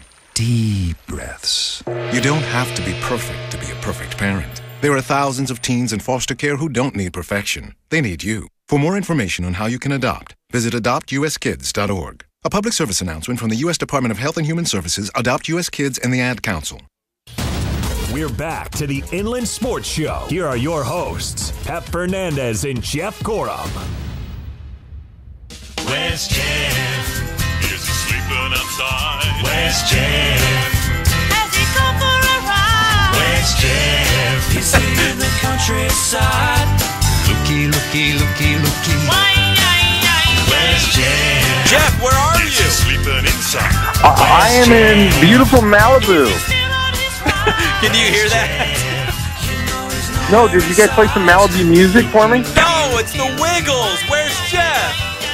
I love that. That's one of my favorite songs ever. I know it is. That's why I played it. Anyone with kids out there knows the song. Where's Jeff? Is he sleeping outside? No, he's in Malibu. He's with the UC Riverside basketball team. Welcome back to the Inland Sports Show on Fox Sports IE 1350 AM. In about 10 minutes or so or less, we'll have Doug Souls from the Great Oak Cross Country team here on Fox Sports IE 1350 AM. But Jeff is with UC Riverside. But Jeff, you just heard some of that conversation we had with LA Rams great Greg Bell, and you saw Monday Night Football with the Steelers and the Bengals. What'd you think last night? Well, I thought it was a little excessive. I mean, as a football fan, I'm not going to be hypocritical here, and that sounds funny when I say this, but I'm going to continue to watch football because I do like the hard-nosed, smash-mouth football. But as a parent of 3 young boys, granted my sons are going to be probably 7 feet tall, I just have a hard time watching it and buying into putting my kids in that situation because the kind of football they're playing, that's for grown men, and kids emulate that and watch that, and coaches who are youth coaches aren't trained well enough to teach guys how to tackle, and they only watch NFL football, that's where I have a problem because I think kids will get hurt that way. Again, to echo kind of what Greg Bell said, it wasn't necessarily the hit from Juju Smith-Schuster. It was more so that they felt like there was unnecessary roughness or maybe the taunting because, again, we see a lot of high school football, college football, NFL games, and that crackback block, it happens a lot. And for the most part, it's legal. Now, they're saying maybe helmet to helmet, although I don't know. When I look at the video, I don't necessarily see the contact between the helmet to helmet, but it's pretty darn close. And I think for a referee, if it's even remotely close, they're just going to whistle you. You kind of have to because if you don't, you're going to thin the sport out because, youth football has really shrunk in the last 30 years. I remember when I was a kid, junior tackle football was huge. And now you only have a select few teams, clubs in certain cities. So it is definitely changing the landscape of football, and they're going to have to do something for the safety of these little kids. Well, Jeff, we had a couple tweets out there because we wanted people to hit us up on Twitter at @inland_sports and tell us their thoughts on Monday Night Football, and that hit on our guy Vontez Burfict out of Centennial High School in Corona. Our boy at Dommy Lee Jones. You know who I'm talking about. Yeah, I want to live vicariously through that guy. He lives like Hugh Hefner, I said. Oh, he's a baller, man. He's big time. He's always out doing fun stuff, jet setting, traveling the world. But he said, I can't even speak on this without getting fired up. LOL. I'm going to give a pass on this one. So that was Dommy Lee Jones. And then we had Bill Pollock, the good doctor. He says, player safety should come first, period. The NFL has to set the example for all levels of the sport instead of denying the problem exists. Their concussion policy is a joke. Their enforcement of illegal hits is inconsistent, non-existent. Don't get me started. So that was the good doctor. And how about Lawrence Morgan? He tweeted at @inland_sports. He says, the hit was 100% legit. It's football. The taunting was a little much, but people don't go to football games to see basketball screens. No offense, Jeff. But they go to see big hits. It's a part of the game, and that's kind of what you said too, Jeff. Yeah, and like I said, I'm not trying to be hypocritical because I'm going to continue to watch it, whether or not they teach you guys how to hit. I just think it needs to start from the youth level. The protocols for concussions, head injuries, knee injuries, and so forth, that needs to be taught at the young age. And I think a lot of these youth coaches, and no offense to not all of them, but a lot of them aren't learning how to tackle. They're not teaching kids how to properly tackle, properly hit guys. And I think that's where you're going to have a problem. All right, Jeff, one more tweet, and we're going to go up against this break because we're going to talk Great Oak Cross Country. I know you're excited about that. But our boy at Trujillo Darrell, he tweeted out, that sort of hitting is exactly what the NFL is trying to prevent. Let's see what kind of actions are taken because that will send the message as to where the line is. What do you think about that?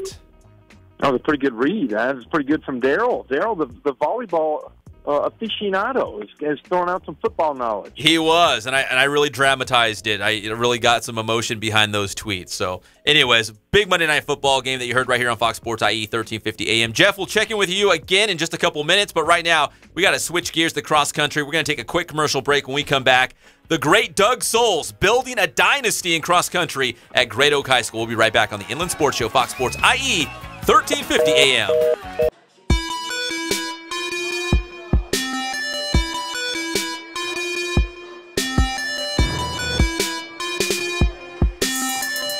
I played once upon a time at Centennial High School. I was actually on the first ever CIF championship team back in 2000, and then my senior year we won it again.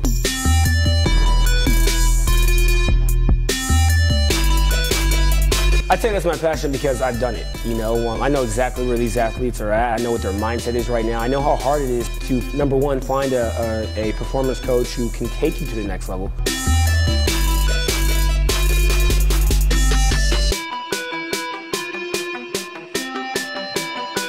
What sets us apart has to be, you know, how we work with our athletes and what we know.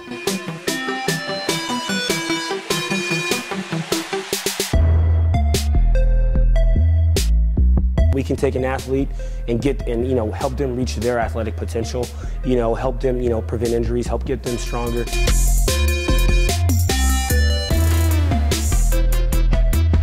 I know every single athlete who steps into this gym. I know exactly where they're at, and I'm going to progress them every week. If you're not getting results, then, you know, really what's it about? We're going to deliver something that's measurable, you know, in terms of speed, power, you know, strength, agility.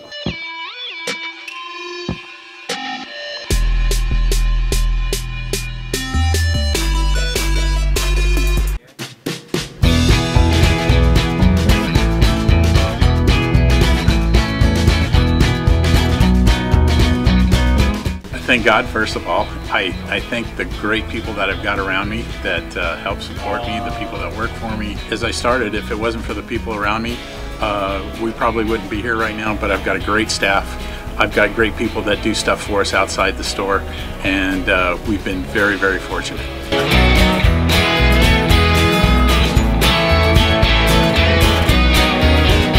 Our service is impeccable, and we just keep trying to get better every year. We can do online stuff for your teams, as well as, like I said, the screen printing, the embroidery. We also have 3 women that do extra sewing for us, like tackle tool on uniforms, or the bling or rhinestones for different shirts for the ladies. That's why we have certain racks just for certain schools, and the fun about that is that it turns into other schools that may come in here that aren't as close, that we can do stuff for them as well. We've had very, very good customers throughout the years, and it's just been a blast.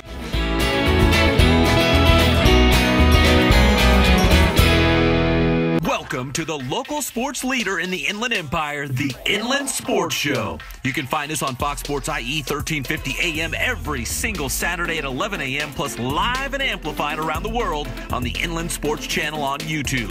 And if you haven't already, hit that subscribe button. This is Kenny Clark from the Green Bay Packers, and you're watching the Inland Sports Show. Inland Sports is the undisputed sports leader in the IE and 2-time finalist for the top TV radio show in the Inland Empire, thanks to our big-name guests, exclusive interviews, video highlights, and of course, nobody breaks more news than Inland Sports. Hosted by Big Salty Jeff Gorham and the IE Media Personality of the Year, Pep Fernandez, honored by the CIF Southern Section with its Champion for Character Award, the National Football Foundation, the Southern California Football Coaches Association, the Inland Empire Baseball Coaches Association, and the San Bernardino City Unified School District.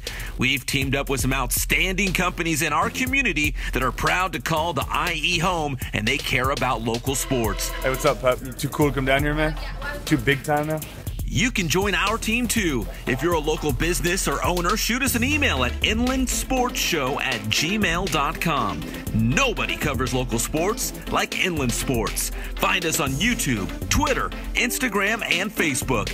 always want to play the best teams, even in the playoffs. If we win the playoffs, I want it to be like we earned it. Help us spread the word, and thanks for making Inland Sports the local sports leader in the Inland Empire.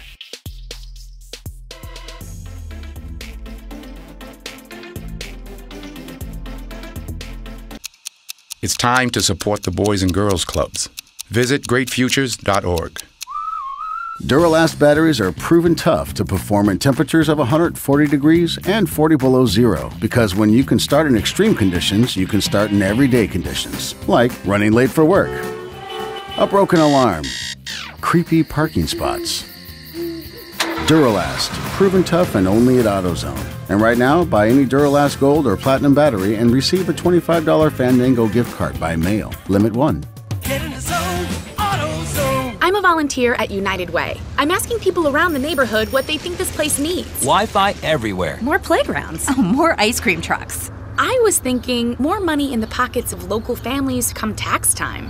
Can I change my answer? I was just kidding about the ice cream. When it comes to getting better tax refunds into the hands of local families, what this place needs is you. To donate or volunteer, go to unitedway.org, because great things happen when we live united. Brought to you by United Way and the Ad Council. We're back to the Inland Sports Show. Here are your hosts, Pep Fernandez and Jeff Gorham. Every single day right here on Fox Sports IE 1350 AM, it's the one and only Inland Sports Show. 3 to 6 p.m. on Mondays and Thursdays. We're 3 to 5 because we're going to make way for NFL football right here on Fox Sports IE 1350 AM. So if you listen to another sports talk station for all your sports news and information, tell all your friends, your family members to come to Fox Sports IE. We've got it all right here. We run the gamut from the National Football League all the way to high school cross country. We got Doug Souls from Great Oak High School here on the Inland Sports Show, Fox Sports IE 1350 AM.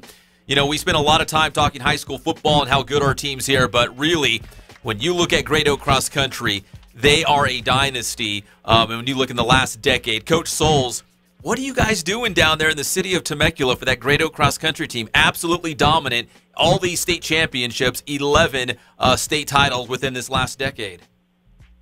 Yeah, you know, we've got quite a few kids that, you know, came out and worked hard in the early years and started to build some tradition. And, you know, when you do that, then people start to notice, and some of the little brothers and sisters and all of those kids start wanting to come and run for you. And so, you know, we're kind of at a point now where people are excited to be a part of the school and part of the program. So the girls are coming off their 6th straight CIF state championship, 7 in the last 8 years. The boys won their 4th title in a row. Coach, I mean, that's the model of consistency. What's the key? Where do you give credit to be able to do this year after year after year after year? Well, it's been part of the plan. You know, we started in 2004 when the school opened, and Coach Noble and I have worked extremely hard to try to get that consistency as part of the plan. And what you try to do is you try to build kind of your current varsity group of kids, your next year's varsity, and your future varsity all at the same time. So they're all kind of getting the same model, the same concept, what they need to know. So I can coach kind of the key kids from the Frost Soft team and the key kids from, you know, next year's varsity team and their current top 7s all at the same time. And so, you know, when those kids graduate out, the next group is ready to step in. A lot of the times I'll run our B team in a lot of big invitationals and give them that opportunity to get out there and kind of get that experience. So, you know, the next year when they're on the A team, they've been there, they've done that, they're kind of used to it and ready to go. We're talking with Doug Souls, Great Oak cross country coach here on the Inland Sports Show, Fox Sports IE 1350 AM. And Coach, I'm sure winning a CIF state championship, especially in the state of California, which there's so many great athletes here, it never gets old. But did this championship feel maybe a little bit different than the ones you've won in previous years? Yeah, on the girls' side, you know, we've had a lot of powerful athletes running through here the last few years. You know, we won the previous 5, and the last 2 years we've graduated just a plethora of really, really good girl runners. And, you know, we kind of got to a point where we're saying, you know, this might be the year that somebody beats us. You know, Buchanan had a really good program this year, and so we were concerned that we might get beat. But, you know, we had a couple kids step up, and we actually had a girl that transferred in from Yucaipa that ended up being really good. And so, you know, you put all those pieces together and hope that what you're trying to accomplish continues to be there, and we were fortunate enough to have them ready and in shape and ready to go to win our 6th girls state title. The boys team was returning a lot of guys, so we knew we would be pretty good. And we actually went undefeated until nationals, and struggled a little bit at the national meet with the course conditions and the weather. Cold, wet, and rainy and muddy is a little bit difficult for us just because we can't replicate those conditions, and just gives it a bigger chance for a few kids to have an off day. And unfortunately, that's what happened. We had a couple kids didn't run well and just weren't able to bring home the top trophy. But 6th place for the boys and 8th place for the girls at nationals was not too bad. When you run for Great Oak High School, the expectations, I would assume, going into this season every year is obviously that state championship, and like you mentioned, the national championships up in Portland on the onset of the season. Is that kind of the message for the team going forward? Even though you have to, again, reload, the runners graduate, they move on, but like you said, you've always got an eye on the future, kind of building up those the younger runners.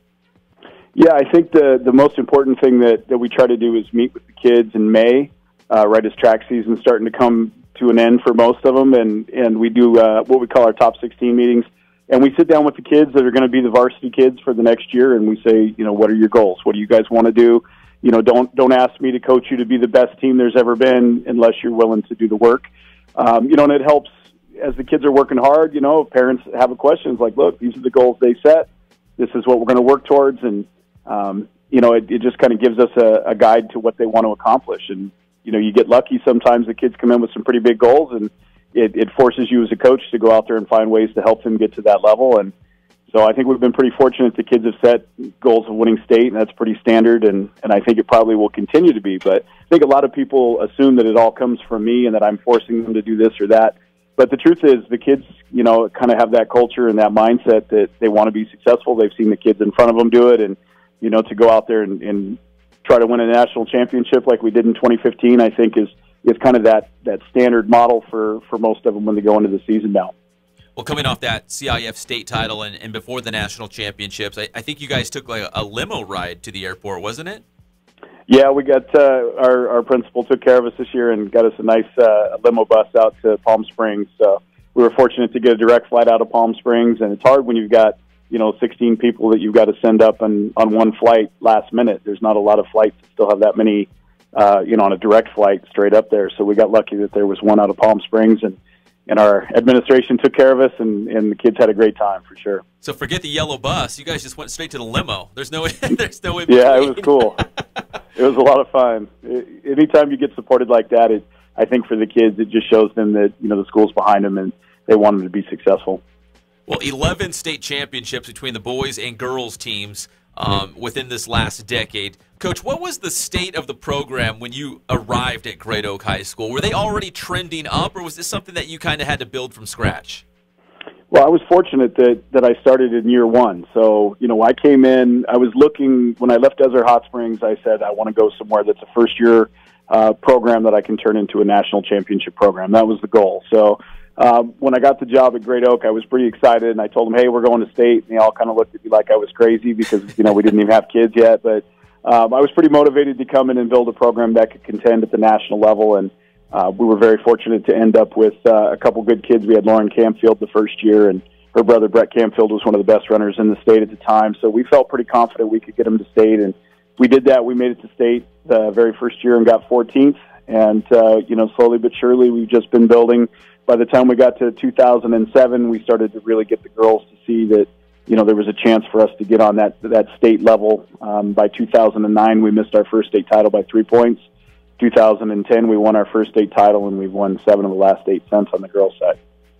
Well, Coach, from the outside looking in, cross-country feels like and looks like, at least to me, like an individual sport, but it's really not, right? Like it truly is still a team sport. How does the team identity kind of factor in a guy finishing in first place, maybe some of those individual accolades that they might receive? One of the cool things about our sport is you can have success as an individual, and you can also have success with the team. So, the scoring for cross-country is you take your top 5 finishers and you add the points together, and that gets you a score. The lowest score at the meet wins. So for us, a lot of the times we go to Woodbridge or Mount Sac or a lot of these big invitationals, we're able to put quite a few kids as low sticks down towards towards first place, and that gives us an opportunity to get a pretty low score, and that's why we win a lot. I think the big thing for people that are watching cross country to try to understand what's going on is, just you want to have as many kids up towards the front as you possibly can. And for our program this year, for state, we had 5 girls. Our first 3 girls were in the top 9, so that made a big difference in the scoring. Yeah. So you were talking about the girls' side being able to hold off a Buchanan team up there in Fresno, which, I don't know, was that their home course or pretty close to their home course? Because Clovis, or Buchanan being in Clovis and the state meet up in Fresno, I don't know if there's some sort of a home course advantage, but they were pretty darn close to being home. Yeah, I think they run that every weekend, so they definitely have an advantage up there. And, we try to consider Woodward Park our home course. That's the course that we really focus on. We visualize it a lot. We spend a lot of time, really studying that course, and we take our kids up to the Clovis invite so that they're prepared for it.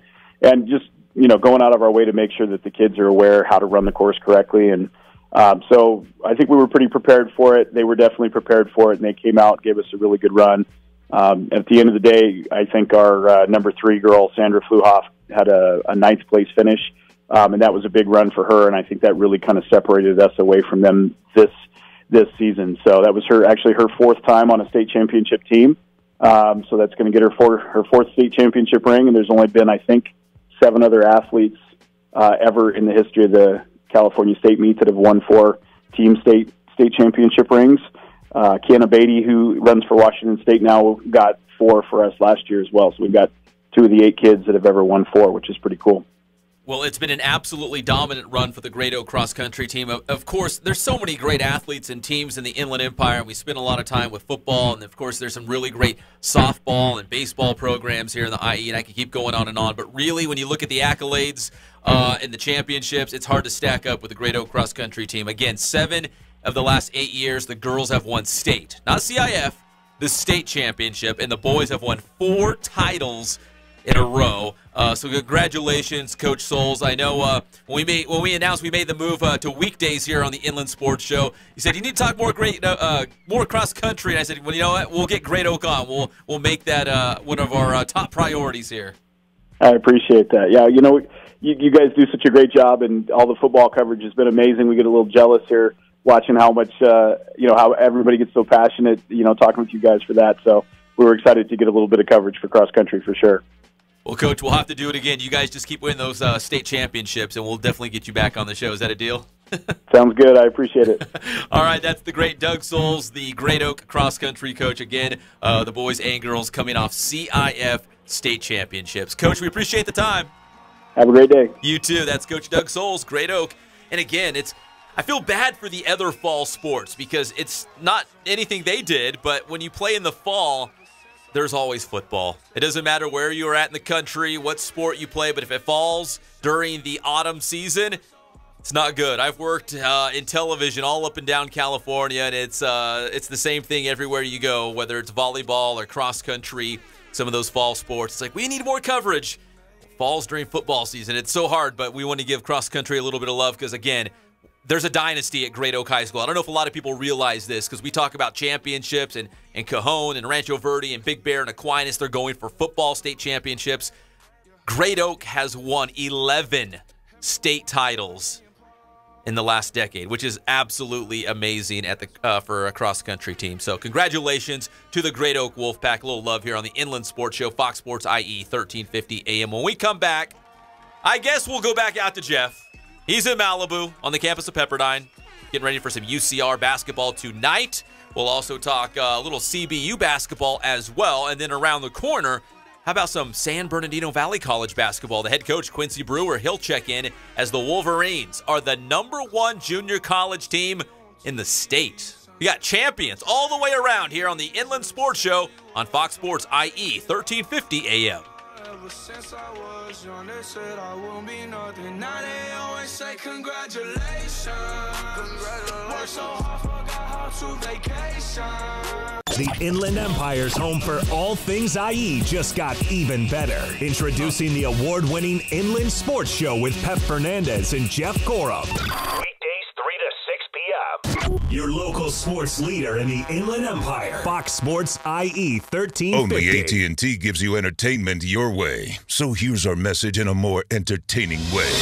Give me what I want, or you'll never see your sidekick again. Give him what he wants, Mac. What do you want? An unlimited data plan that gives me more than just talking, texting, and surfing. I want live TV, too.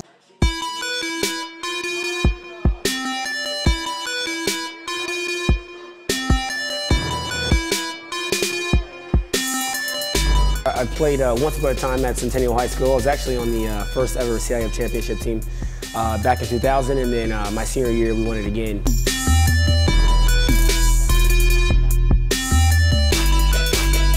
I think that's my passion because I've done it. You know, I know exactly where these athletes are at. I know what their mindset is right now. I know how hard it is to, number one, find a performance coach who can take you to the next level.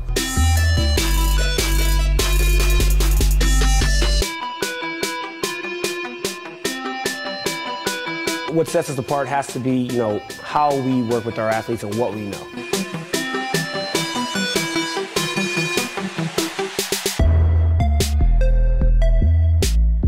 We can take an athlete and you know, help them reach their athletic potential, you know, help them, you know, prevent injuries, help get them stronger.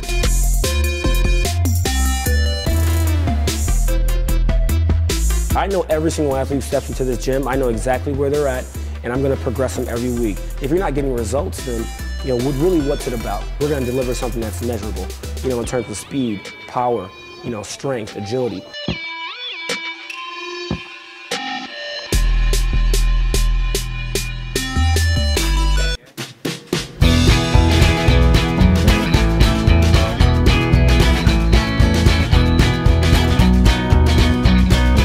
Thank God, first of all. I thank the great people that I've got around me that help support me, the people that work for me. As I started, if it wasn't for the people around me, we probably wouldn't be here right now, but I've got a great staff.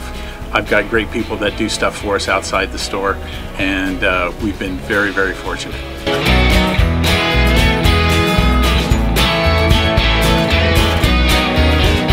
Our service is impeccable, and we just keep trying to get better every year. We can do online stuff for your teams, as well as, like I said, the screen printing, the embroidery. We also have 3 women that do extra sewing for us, like tackle tool on uniforms, or the bling or rhinestones for different shirts for the ladies. That's why we have certain racks just for certain schools, and the fun about that is that it turns into other schools that may come in here that aren't as close, that we can do stuff for them as well. We've had very, very good customers throughout the years, and it's just been a blast.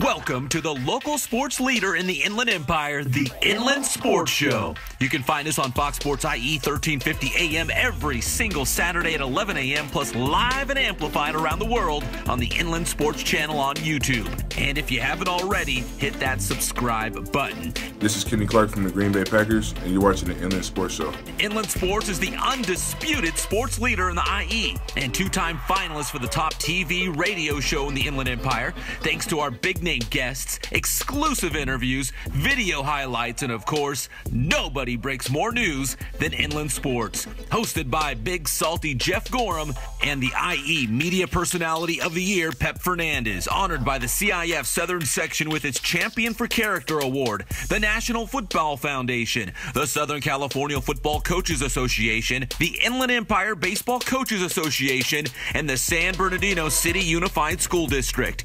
We've teamed up with some outstanding companies in our community that are proud to call the IE home, and they care about local sports. Hey, what's up, Pep? You too cool to come down here, man? Too big time now? You can join our team too. If you're a local business or owner, shoot us an email at inlandsportshow@gmail.com. Nobody covers local sports like Inland Sports. Find us on YouTube, Twitter, Instagram, and Facebook. Always want to play the best teams, even in the playoffs. If we win the playoffs, I want it to be like we earned it. Help us spread the word, and thanks for making Inland Sports the local sports leader in the Inland Empire.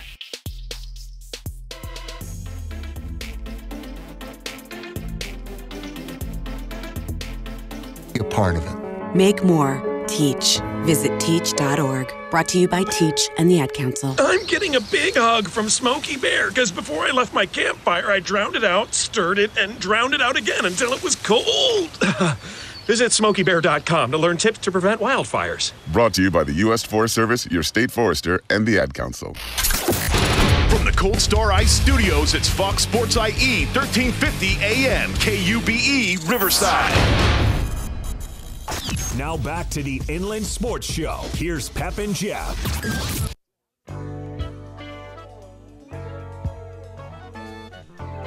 And welcome back to the Inland Sports Show, Fox Sports IE, 1350 AM. We are here every single day of your life.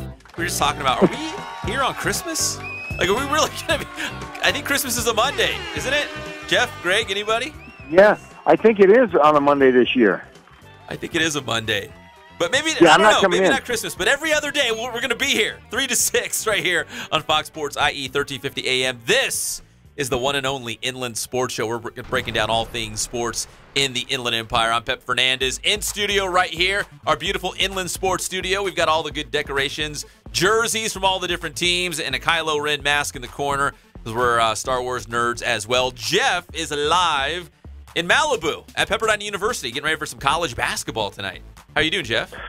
I'm doing all right. I am here at Pepperdine. It's a little gloomy. I'm like I said, I was expecting to see Gidget running on the sands on PCH. I did not see Gidget. I saw a lot of smoke, a lot of haze, and the roads were pretty clear, I think, because everybody wanted to stay indoors because of the smoke alert, I guess. Yeah, lots of wildfires in that part of Southern California right now, and a lot of people, as long as you're not being evacuated, encouraged to stay indoors. Don't go outside. It's really smoky. It's not good for your health, so kind of a tough situation over there. And we got our own wildfire, from what I hear, burning in San Bernardino, close to the Cal State campus and Wells Cajon. And we heard from Nick Rogers, their practice today, they were having a hard time, not necessarily because of the smoke, but because it was so windy. And again, that is not good news for firefighters when you've got the fire already going and it's windy up there. So that's not a good combination. So we'll see if we hear anything. We'll pass that along if it affects the sports world, of course. That Cajon practicing. And of course, I haven't heard anything official, but I have talked to some people. My sources are telling me that the Aquinas game against Grace Brethren on Saturday, which is at Moore Park College, Jeff, which is kind of near you, over that Santa Clarita, Ventura area. Nothing official yet, but people are definitely concerned and keeping an eye on that because of the wildfires in that area. Could they? I mean, they wouldn't postpone the game. They'd have to move it. They'd have to play somewhere else. So I haven't heard anything official, but I know people around the game are concerned, and they're keeping a very close eye on that Aquinas Grace Brethren game at Moore Park College. So, well, like we said, they need to find a dome or arena football CIF championship would be sweet. I want to see Aquinas play in the dome. Maybe they could. Hey, think about it. They're a Catholic school. They could play in some. I know somebody has a dome. They could play in the Vatican. We'll play at the Orange Show. Don't they have big conference halls and stuff over there at the Orange Show? Yeah, the Orange Show. They used to have pro volleyball when I was a kid there. Pro volleyball? Fun, but You're making that up. They used to have pro volleyball. No, I'm not kidding you. I'm not kidding around. I am not kidding. They used to have pro volleyball at the Orange Show Pavilion, and I guarantee you one of our listeners will say, yeah, Jeff's right. They had pro volleyball. All right, if anyone knows of or saw or heard of pro volleyball at the Orange Show in San Bernardino, please tweet us at _sports, because I'm pretty sure Jeff's making that up right now. No, I'm not. They played, it was like in a big barn. They brought in a wood floor and everything. I am not kidding. In fact, I know somebody that played. Gene Krieger, who was the longtime Cal Baptist volleyball coach, who now coaches, I think, at Hawaii Hilo or one of those places, Hawaii Pacific. He was the coach of this pro team at the Orange Show Fairgrounds. What league was that? Like, what is that? I have no idea. It was just pro volleyball. It was, and I was a teenager, and I thought there were a lot of cute girls, so I used to go watch the games. I got my driver's license. I went and watched pro volleyball. Jeff Gorham hanging out at the Orange Show, watching some pro volleyball. Well, you're in Malibu. I'm here in the Inland Sports Studio. I'm looking at the Kylo Ren mask, and I wanted to pass this along because I know you're a Star Wars nerd, big time. That Cal Baptist University, this Saturday night, the basketball teams are taking on Point Loma, and it's Star Wars night, Jeff. Are you kidding me? No, I'm not. Why would I make that up? That's pretty big time.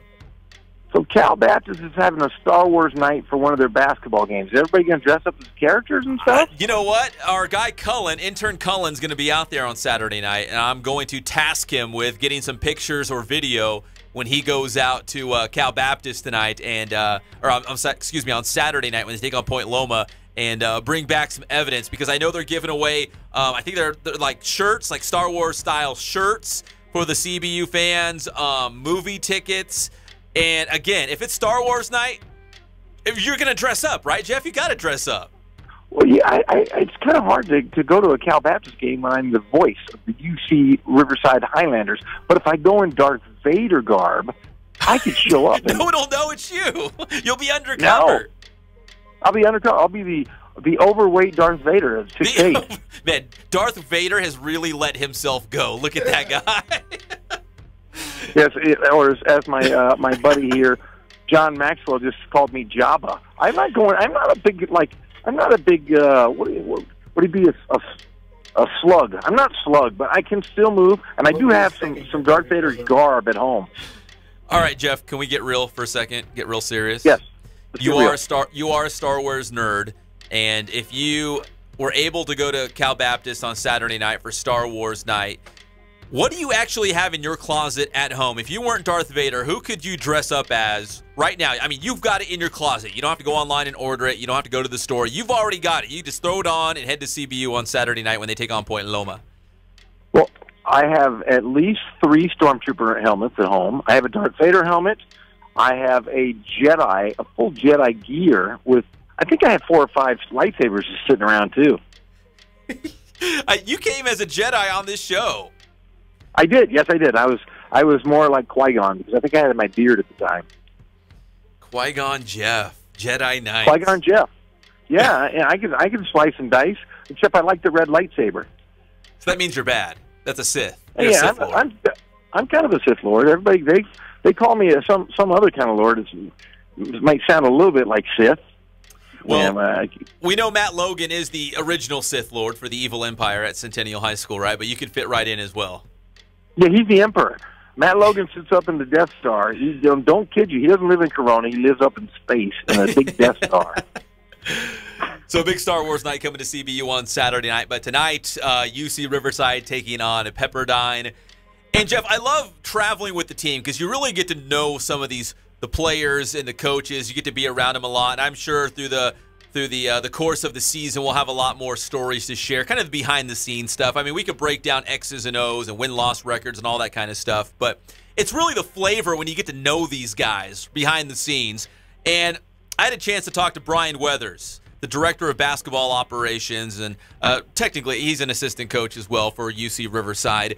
And Brian Weathers, a former Marietta Valley High School star, he played at Cal just like you did. He played professional basketball all over the world. Germany, France, Australia, Ukraine, New Zealand, Lebanon, and he also played in the pros for the Bakersfield Jam of the D-League. In fact, he and I were in Bakersfield at the same time, so that's kind of funny. But I got to know him. He played basketball all over the world, shared some of his stories. It was really cool to see that basketball opened so many doors, and he got to see the world, kind of like you did, but he was all over the place. Yeah, he's been a lot more places than I have. I see London, I see France, I see someone's underpants. No, I was lucky enough to go to New Zealand, Australia, and Amsterdam. So, but yeah, he's Brian Weathers. We talked about this. Somebody said that Brandon Rosser was the king of the Temecula Valley, but I think they really forgot that Brian Weathers was truly the first guy to come out of that Temecula Valley region and be a big name for himself. And he's the true king until somebody knocks it off. Well, he was a stud at Marietta Valley, and of course he went on to Cal. I think he's like number 15 all time on their scoring list, and of course a professional basketball career that spanned the globe. He went to a lot of different places, made a little bit of cash along the way, and now he's back home in the IE at UC Riverside. But also, Jeff, here's where I'm getting to. It's kind of a roundabout way, and I'm circling back around. But he was the head basketball coach at Linfield Christian, right? Yes, yes. Do you have any fond memories of going down to Linfield Christian? We went down. Yeah, well, I got kicked out of the tournament there. Yeah, exactly. But, you got kicked out of a tournament down there. Well, it was a really bad call. The one referee was my buddy. We were playing. This was 3 years ago. Brian goes, "Hey, why don't you come down to my tournament?" So I go down to the tournament, and we're in the semifinal game. It's like 2 minutes left in the game. We're up by 30, and we were going to play Brian for the championship. And I was talking to the one referee, and the other referee thought I was being mean to him, but I was really just giving him colorful metaphors as a friend. And the other guy ran over. He ran over and threw me out of the gym. He did? Yeah. And Wait, was that the only time you've ever been ejected from a game? As a coach, yes. As a player, I think as a player a few times, because I was a bad boy. I was not a very nice guy. But now that I've had children and I'm older, I'm a pretty nice guy now.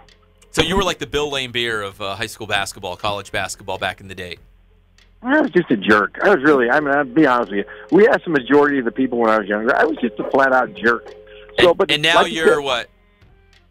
I'm a nice guy now. Oh, okay. I'm caring. Yes, you are. You are a very caring guy. But it was funny because I think the first time you and I and Brian Weathers from UCR were in the same little conversation, you brought that up. You're like, "Hey, I remember you. Yeah, down at Linfield Christian." And Coach Weathers like, "Oh, I remember you. You got tossed." Yeah, I got apologies from the other referee because they weren't really supposed to toss me because I really wasn't upset. No joke.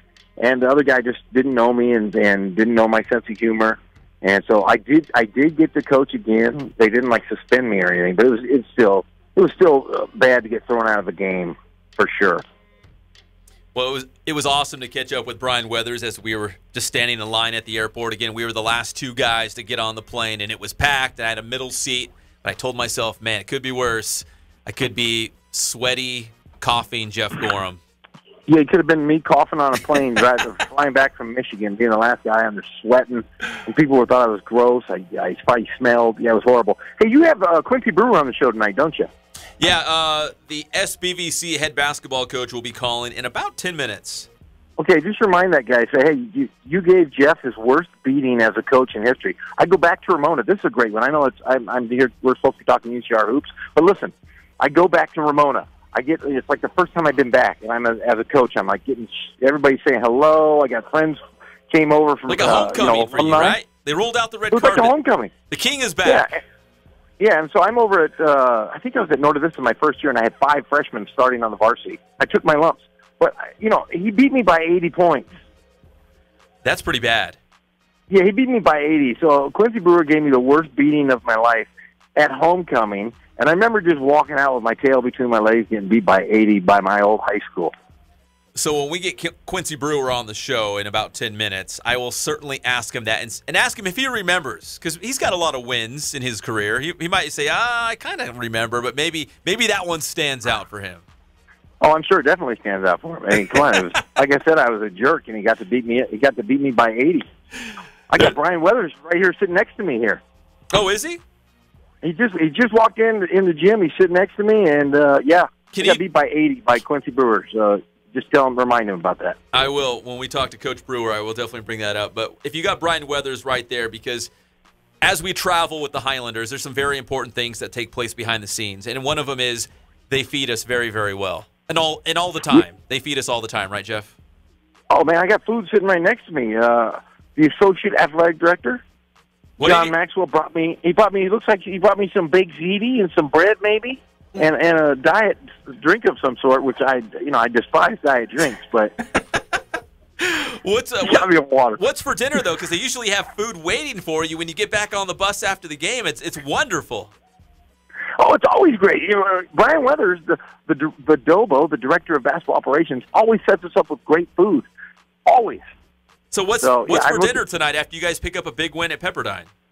I have no idea what's in store after the game, but right now I'm getting as soon as we get out of here, I'm going to set up for the game, and I'm going to eat my baked ziti. I'm going to sit between Maxwell and Weathers here as we are at Pepperdine, where the UC Riverside Highlanders are going to knock off the West Coast Conference. Pepperdine Waves. That just sounds really goofy. The Waves. The Waves. Again, like you said, not a very imposing mascot when you're the Waves, but when you're on the beach, when you're in Malibu, what else do you do? I guess you could have been the Dolphins, but that doesn't sound much tougher. Yeah, I should be. Yeah, the Pepperdine Dolphins. Or either that or the Waves. The opposing. If I'm sitting across, they should all just wave. That sounds better than a wave. Yeah, maybe the fans do the wave. They do the wave. They just wave. They just give you a nice little hand. Like just a cordial wave. It could have been the Pepperdine Sea Lions. The Sea Lions, something with like some teeth, something that can get angry. Yeah, something. There's no anger in a wave. And the big blue guy that's going to show up tonight, I'm going to get a picture of him. I'm going to send it to you. Who's the not very imposing at all? Who's the big blue guy? You said he's an actual wave, like an actual Pepperdine wave? Yeah, he's got like a big giant head that looks like a half pipe. Well, bring it on, and make sure you tweet it at @inland_sports. And if you're listening right now, please follow us on Twitter as well. So we post a lot of fun stuff. In fact, Jeff, we should mention before we let you go here that we now have we're going to call it a hotline here in the studio. We put a picture of it on Twitter, on social media. And again, this phone dates back to, I don't know, I was a little kid, I'm pretty sure, when we had phones like that. When Pac-Man was When Pac-Man ruled the world, I was probably wearing Reebok pumps and pegging my pants and wearing Varney France. That is a house phone. That's an old school house phone. Landline. A landline. Those used to exist. But beginning probably as early as tomorrow, we're going to start taking phone calls from sports fans across the Inland Empire, and we want to hear what you guys have to say about a lot of these subjects. High school football, the NFL, or local guys playing professional sports. So we want to get their takes, but we have the hotline ready for you and for us when you come back tomorrow as you return from Pepperdine tonight. I'm ready to take some calls from our local listeners. Well, I'm going to say, hey, live on the 99 or the 91, you're on. Bob, on the 91. He wants to talk about Centennial football. Bob, what's up? I'm ready. Let's do it. Well, the hotline's ready to go. Jeff, you have a great call tonight. It's UC Riverside taking on Pepperdine. Enjoy the baked ziti. Have yourself a nice little feast before the game. But I got to say, I'm a little concerned that they didn't take your dinner order before the game. I have a feeling you're going to get on that bus and there's not going to be any food for you. I'm a little concerned. Well, they just order one of everything for me because I'm a big fat guy. Man, that Darth Vader, he's really let himself go. Look at that guy. Yeah, Darth Vader, man, he's not machine anymore. He's all man. Jeff, appreciate it, brother. Have a great call tonight, and we'll see you back here in studio tomorrow for the Inland Sports Show. I will be there tomorrow, and I was looking forward to seeing you and Greg and everyone else. All right. So, yes, have a good. Hey, and make sure you get a picture of that guy with the wave head. Okay, go Riverside. All right. See you, Jeff. All right, bye-bye. He's going to go. I just picture this right now. He's going to be sitting there, frumped over, eating baked ziti, connecting some cords, the microphone, the audio mixer, getting ready for the call tonight as UC Riverside is taking on Pepperdine. Non-conference play. So they're on the road tonight at Pepperdine and then back home on Friday night as they take on Air Force. So some big games coming up for UCR trying to snap that mild 3-game skid. Hopefully they do it tonight against Pepperdine, and Jeff can enjoy a nice feast, a nice dinner after the game on the bus back home to the IE. When we come back, we're going to hoop it up even more. San Bernardino Valley College head coach Quincy Brewer will join us as the Wolverines are the #1 team in the state. Can they win a state championship? We're going to break it down on the one and only Inland Sports Show on Fox Sports IE, 1350 AM.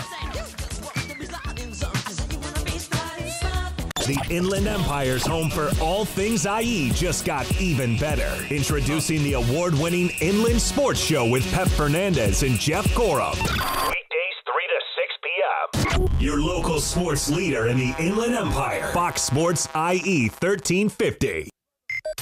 The Dan Patrick Show. If it continues to go bad for the Chargers as far as the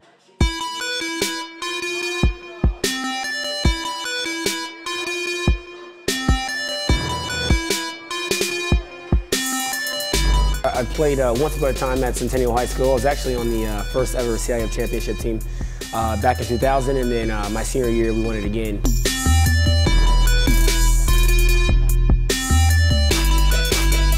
I think that's my passion because I've done it. I know exactly where these athletes are at. I know what their mindset is right now. I know how hard it is to, number one, find a performance coach who can take you to the next level.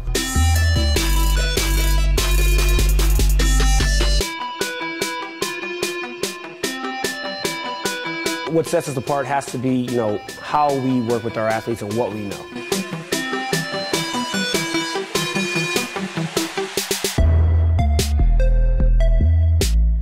We can take an athlete and help them reach their athletic potential, help them, prevent injuries, help get them stronger.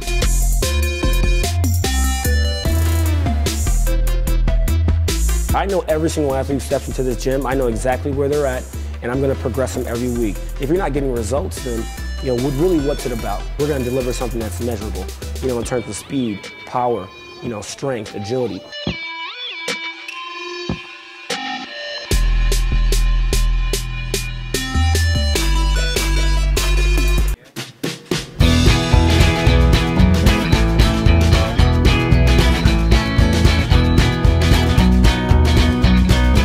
Thank God, first of all. I thank the great people that I've got around me that help support me, the people that work for me. As I started, if it wasn't for the people around me, we probably wouldn't be here right now, but I've got a great staff.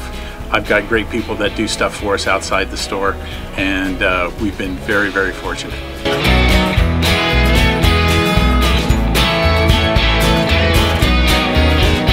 Our service is impeccable, and we just keep trying to get better every year.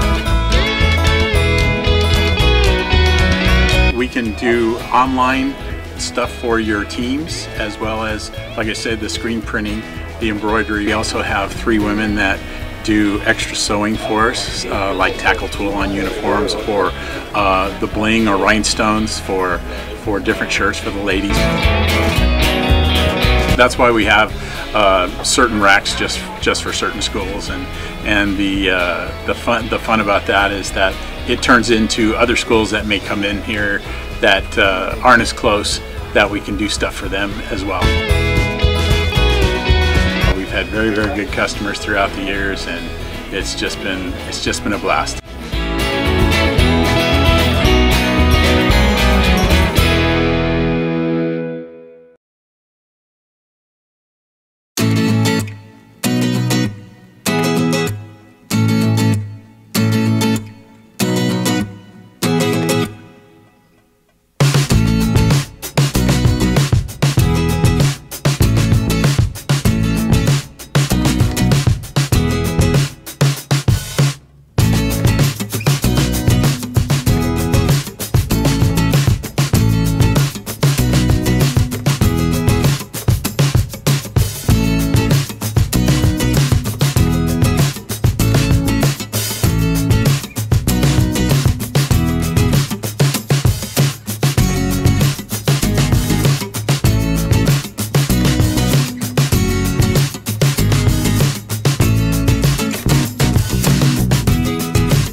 Ad council.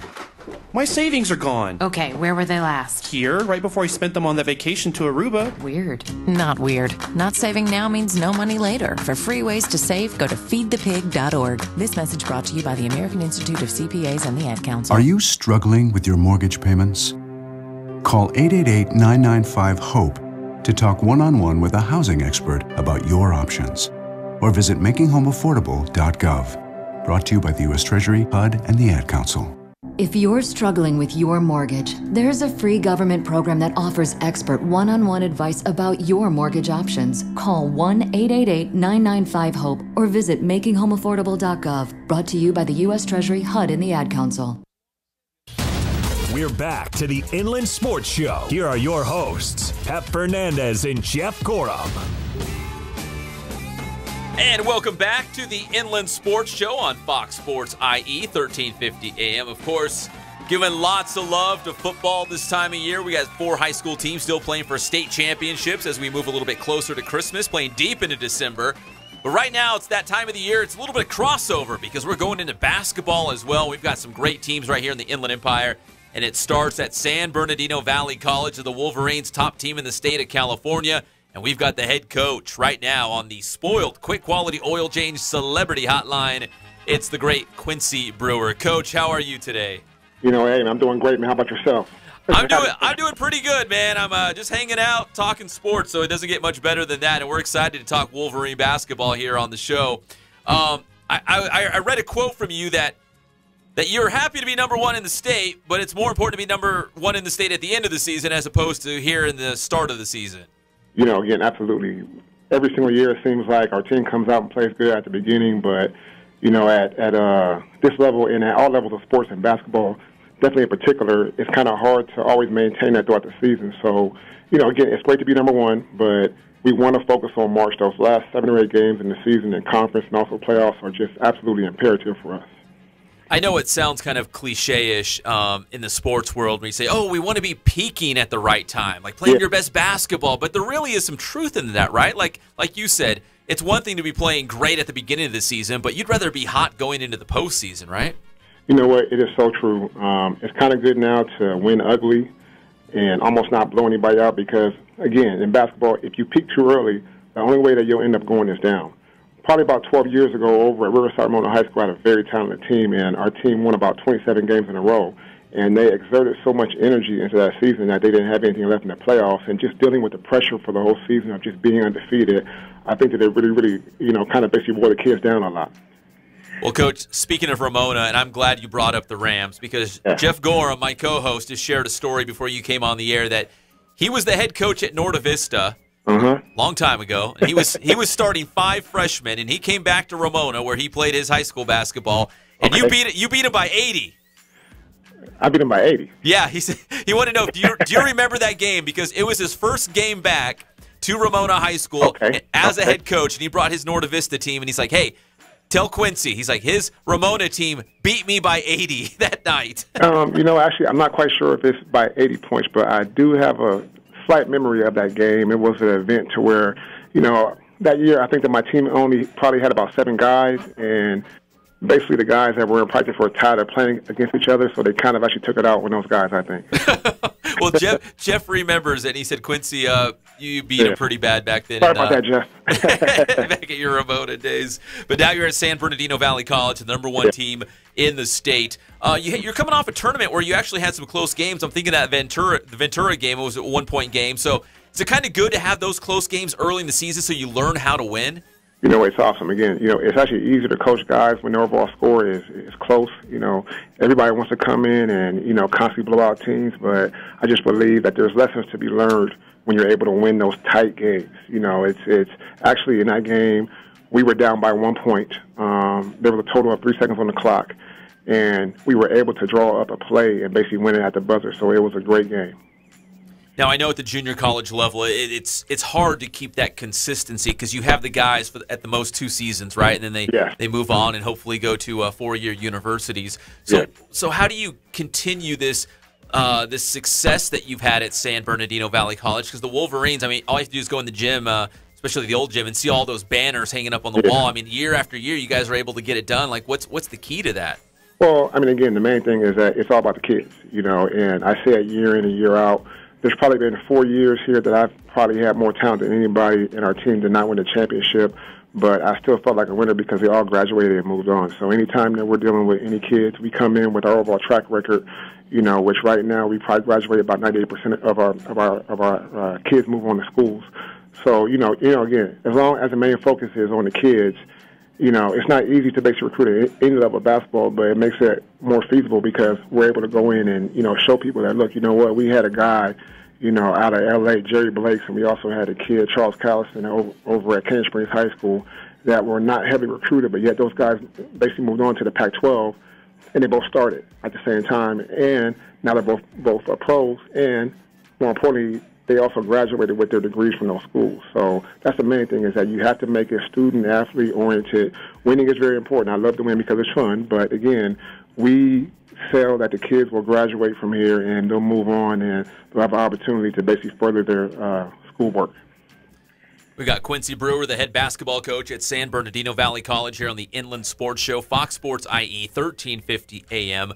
Coach, who's your stud this season? Who's your Steph Curry, your LeBron James? You know what? We have about 4 or 5 kids who are very, very talented ball players who will probably all go Division I. We have a point guard. His name is Chidi Ugunu. He's about 6'6", 6'7". Isn't a great scorer, but he's a person that can actually fill up the stat sheet. There's games to where he'll end up scoring about 12 points. He'll have 9 rebounds and about 8 assists. So he's a very, very valuable asset for us. We have a kid that was at Pepperdine. He's about 6'9". He's kind of a small forward, power forward. His name is Craig Nasinci. He's already been offered by schools in the Pac-12. He's a good player as well.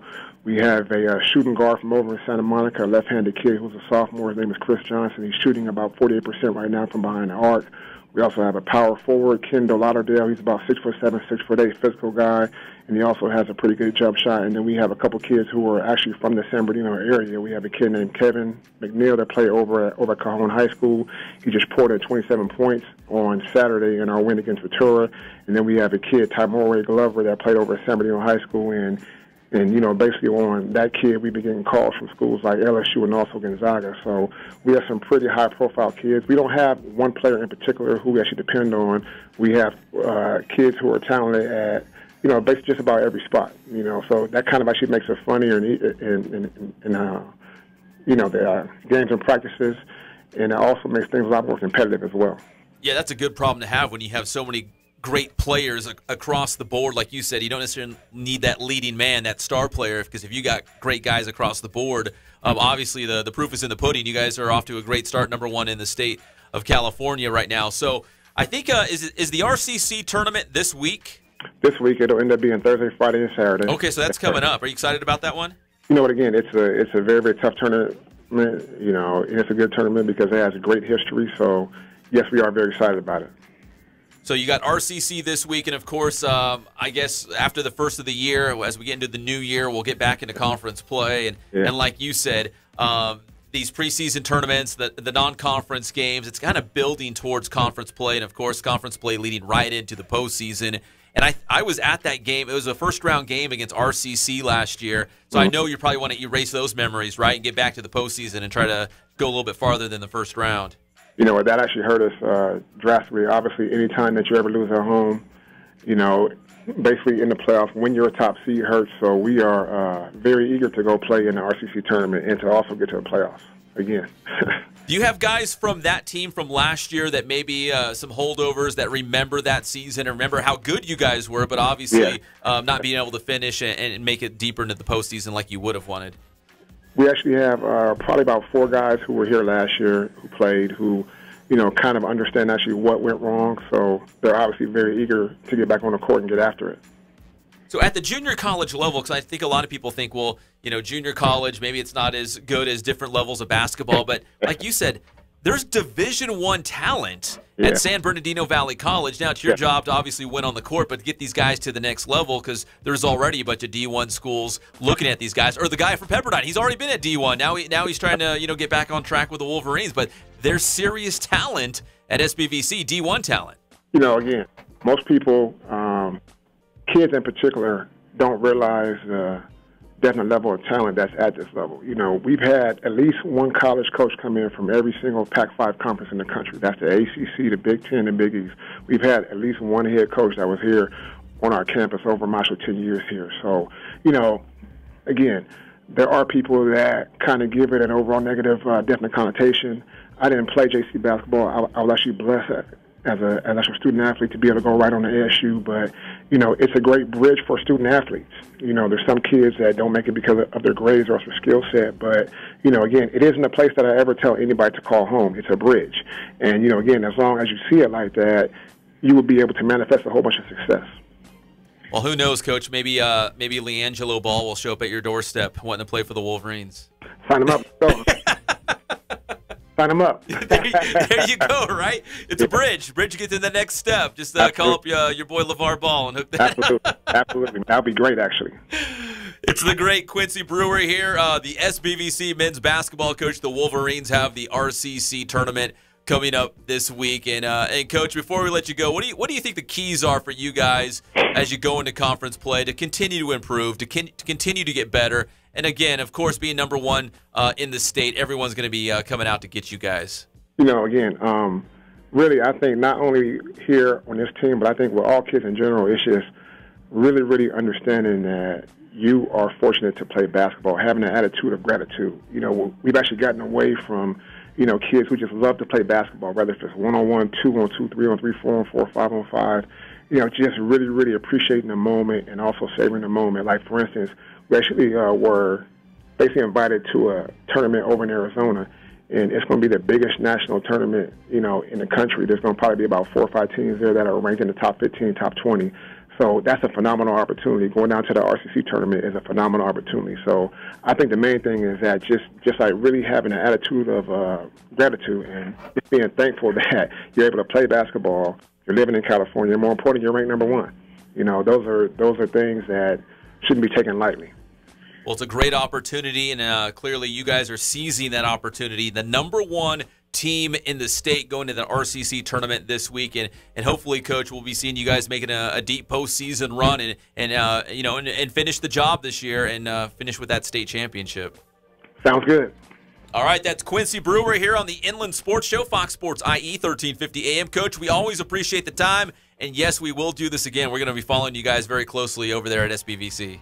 All right, man. Sounds good. But thanks for having me. I appreciate it. Thank you, Coach. I appreciate it as well. The great Quincy Brewer. So we'll have to clear up that story with Jeff Gorham. So Jeff Gorham claims when he was the head coach at Norte Vista that Quincy Brewer, when he was at Ramona, beat him by 80. But Quincy's like, yeah, we beat him pretty bad, but I don't know if it was 80 points. So maybe we'll have to dig into the record books, dust those off, and find out what that score was and how bad it was. Maybe it was more than 80. Who knows?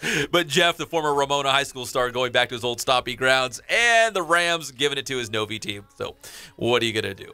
When we come back, we've got more football talk because guess what? We have our final high school football rankings here on the Inland Sports Show. They're called the Grade 8 and 4 more. So now that the CIF Southern Section season is complete, of course, we got the 4 teams still playing for the state titles, but the Southern Section season is complete. We've got our final high school football rankings of the year, so we will unveil those and tell you who finished where.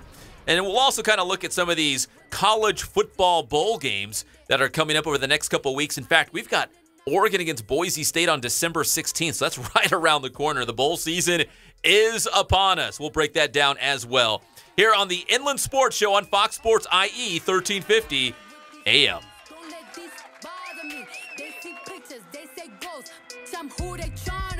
The Inland Empire's home for all things IE just got even better. Introducing the award-winning Inland Sports Show with Pep Fernandez and Jeff Gorham. Weekdays 3 to 6 p.m. Your local sports leader in the Inland Empire. Fox Sports IE 1350. Only 8.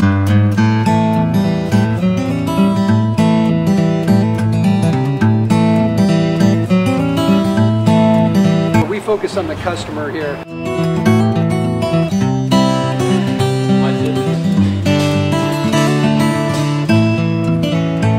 Believe it or not, that is the biggest thing for customers on an oil change. They just want the convenience of coming in, driving in, getting it done, and driving out.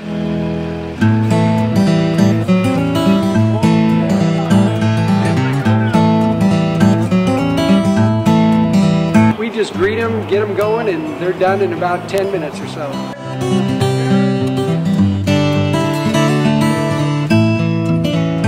We don't push any sales on them. We do the oil change, and I think that's what sets us apart is our customer service. vacuumed and cleaned your windshield for you as well. Everything's looking pretty good. You come into us one time, believe me, we'll spoil you and you'll be ready to come back the next time.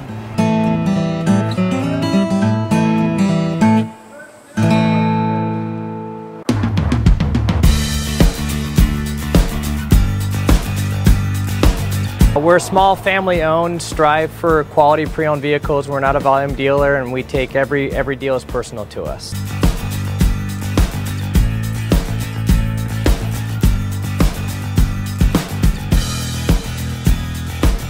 We're a low-stress environment. We're not a pressure sales house. If you want to shop us, you're more than welcome to shop us. We have, like I said, great rates, competitive financing, a lot of one-owner, clean Carfax, clean title vehicles.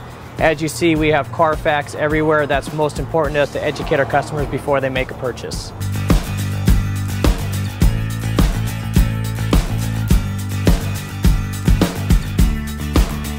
We're right off of Ontario, right off a couple exits off the 15 freeway, off Cajon, off El Cerrito, and we're right on the main drag going into Dos Logos and the crossings.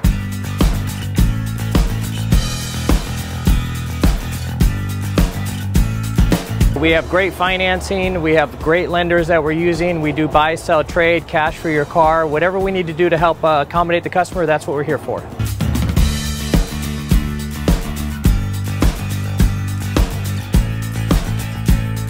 We have a little bit of everything. We start at about $69.95 and go all the way up to $100,000. We have Escalades, we have commuters, we have pickup trucks, we have Jeeps, sport utilities, and if we don't have it, our specialty is finding you exactly what you're looking for.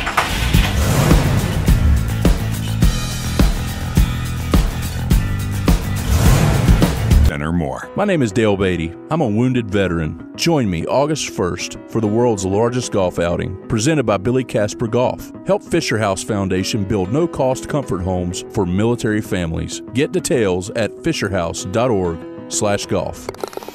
Come alive with the forest. Visit discovertheforest.org to find a forest near you. Brought to you by the U.S. Forest Service and the Ad Council. We're back to the Inland Sports Show. Here are your hosts, Pep Fernandez and Jeff Gorham. What is up, Inland Empire? Welcome back to the Inland Sports Show on Fox Sports IE 1350 AM. Coming in strong, coming in hot. About 25 minutes left in this show. We appreciate you tuning in every single weekday, 3 to 6 p.m. If you followed us on Saturdays right here on Fox Sports IE, we just packed our bags and moved to the weekdays 3 to 6 because, again, so many great stories, athletes, coaches, teams. We want to share it with everybody else. We love the IE. We're proud to call it home. So all IE, all the time here on the Inland Sports Show, Fox Sports IE 1350 AM. And again, Jeff Gorham on the road with the UC Riverside men's basketball team. He's doing the play-by-play tonight. He's got the call as the Highlanders are taking on Pepperdine in non-conference play. 7 o'clock tip. You can listen to it live at GoHighlanders.com. And then back home on Friday night as the Highlanders take on Air Force. We're brought to you by Ken Sporting Goods, spoiled quick quality oil change, our good friends at Catalano Motors, and Boost Performance Training. Thank you very much for joining our Inland Sports team. We sincerely appreciate it. So a lot of the conversation still is high school football. We've still got teams in the hunt for state championships. We're coming off the CIF Southern Section Championships, and the Rancho Verde is your D3 champ, Cajon in Division 4. We had Big Bear in 12, and not to be passed up is Aquinas in Division 9. And before we get to our final Grade 8 and 4 more high school football rankings here on the Inland Sports Show, quick shout out to the Big Bear Bears, because again, we touched on this yesterday, and it's worth repeating, that the Big Bear Bears, of course, they got blown out by Aquinas in their first game of the year, 48-8, way back in August. That was week 0. Triple-digit temperatures. It was hot. Guys had just got the pads and helmets on, and they lost. But they went on to win 13 straight games, the Big Bear Bears, and now they're going to the state playoffs as your D12 champion out of the Southern Section. And they will head up to the land of the Central Section, taking on Golden West in Visalia. So the Big Bear Bears did not make our final Grade 8 and 4 more, but wanted to at least recognize them on a fantastic season. But as you look at the Grade 8 and 4 more, and we're going to unveil them right now on the Inland Sports channel, it's the usual suspects. it's a lot of the teams that we've been talking about all season long. Not some huge surprises here, but a little bit in the shakeup of at least the pecking order of these final football rankings of the season. And again, we wanted to cut it off after the CIF playoffs before we got to state. So we cut it off, and again, hopefully we didn't get this wrong because we still have some state playoff games. And again, Cajon and the Rancho Verde going head-to-head in Division II AA. The winner will go on to the state championship game. So without further ado, here is the final Grade 8 and 4 more high school football rankings here on the Inland Sports Show, Fox Sports IE 1350 AM, the official high school football rankings of the show and of the radio station. Here we go. Number 1, not a big shock. Again, they made it to the Division I semifinals. And of course, that was Centennial. Another great year. They finished at 10-2. Remember, the Huskies had that wacky 9-game schedule. Nobody wants to play Centen. The Evil Empire struggles to go out there and schedule games. And when I say schedule games, it's not like they're just looking down the road. They look around Southern California. They look around the state of California. They look up and down the West Coast. They look all across the country trying to find somebody to play them. So they had a 9-game schedule, but Centennial, come on, still number 1. I don't think anyone's going to argue against that. They finish at 10-2 overall on the season, losing to Bosco in the semifinals, and they did not have quarterback Tanner McKee. So maybe if Tanner McKee played, that could have been a different result, but nevertheless, Centennial is number 1. As we go down the rankings, in at number 2, we've got Heritage. Heritage 11-2 overall on the season. Their only losses, of course, were to Orange Lutheran in non-league play way back in the beginning of the season, and then Valencia in the Division II semifinals. So another great season by Heritage High School, but it comes to a close, the D2 semi. So they check in at number 2. And here's where it gets really juicy. This is where it gets hard. It gets really tough. It gets very difficult because, again, we have a very complex formula. We crunch all the numbers, we go in the lab, put it into the computer, and this is what it spits out. So Centennial 1, Heritage 2, Cajon comes in at number 3. So they're 13-1, your Division 4 champion. So the Cajon Cowboys come in at number 3, but guess who's right behind them at number 4? Like it was meant to be. The Rancho Verde, your Division 3 CIF champion at 12-2. And guess who plays on Friday? Well, if you guess Cajon and the Rancho Verde, then you got it right. And again, as an Inland Empire football fan, it doesn't get any better than this. It gets really juicy on Friday as the Mustangs and Cowboys will meet. So Cajon number 3, Rancho Verde number 4. In at number 5, Murrieta Valley. They're 9-3. The Nighthawks, they saw their season come to an end against that good Centennial team in the D1 quarterfinals, but Hank Bachmeyer, Marquis Spiker, the greatest receiver in Inland Empire history, and he's got all the records, so you can't even really argue against it. He's got all the records, receiving catches, receiving yards, touchdowns. He owns it all. And Murrieta Valley certainly had a fantastic season in at number 5. All the way to number 6 because they are undefeated. It's the Aquinas Falcons. They come in at number 6, a perfect 14-0. And if you go back a couple weeks, you'll remember right here on the Inland Sports Show, we made a big deal that Aquinas went undefeated during the regular season for the first time in school history. And I wish I had my notes in front of me, but I believe the school opened its doors, I want to say like 1958. So that's a long time to be playing some high school football. They had never gone undefeated in the regular season. I'm talking 10-0. So not only did Aquinas go 10-0 and they won the Ambassador League Championship, but then they went to 14-0, won the CIF Southern Section Division 9 title with a big win at the Burroughs, 24-6. So Aquinas comes in at number 6, a perfect 14-0 on the season. Congratulations to the Falcons, and it's been, again, a season for the record books. And in particular, the running back Brandon Rankins, now the number 1 rusher in San Bernardino County history, number 2 all-time in the Inland Empire, only behind Toby Gerhardt. And this weekend, on Saturday night when they play Grace Brethren in the Division 2A Southern California Regional, he has a chance, Brandon Rankins has a chance to author another record, put his name down as the single-season rushing king at Aquinas High School. So he's about 150 yards away, and he could get it this Saturday. In fact, there's a really good shot he will get it this Saturday against Grace Brethren. So that's Aquinas at number 6. In at number 7, Norco, 7-5 overall. Again, Norco had a very daunting non-league schedule. So you looked at them early on, you saw the 0-3 record and thought, man, what is going on here? But they played some really good teams. We knew Norco was going to be good. And of course, they turned things around. They made it to the playoffs for the 31st year in a row. In fact, we've got the Norco Cougars number 31 jersey proudly displayed right here in the Inland Sports Studio. We're excited to have it up as they made the playoffs for 31 consecutive seasons. They also lost to Valencia, like Heritage, in the Division II playoffs, but a great year for Norco. They're in at number 7.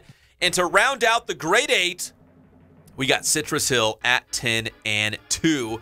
And Citrus Hill, a great year, but it came to a close in the Division III playoffs.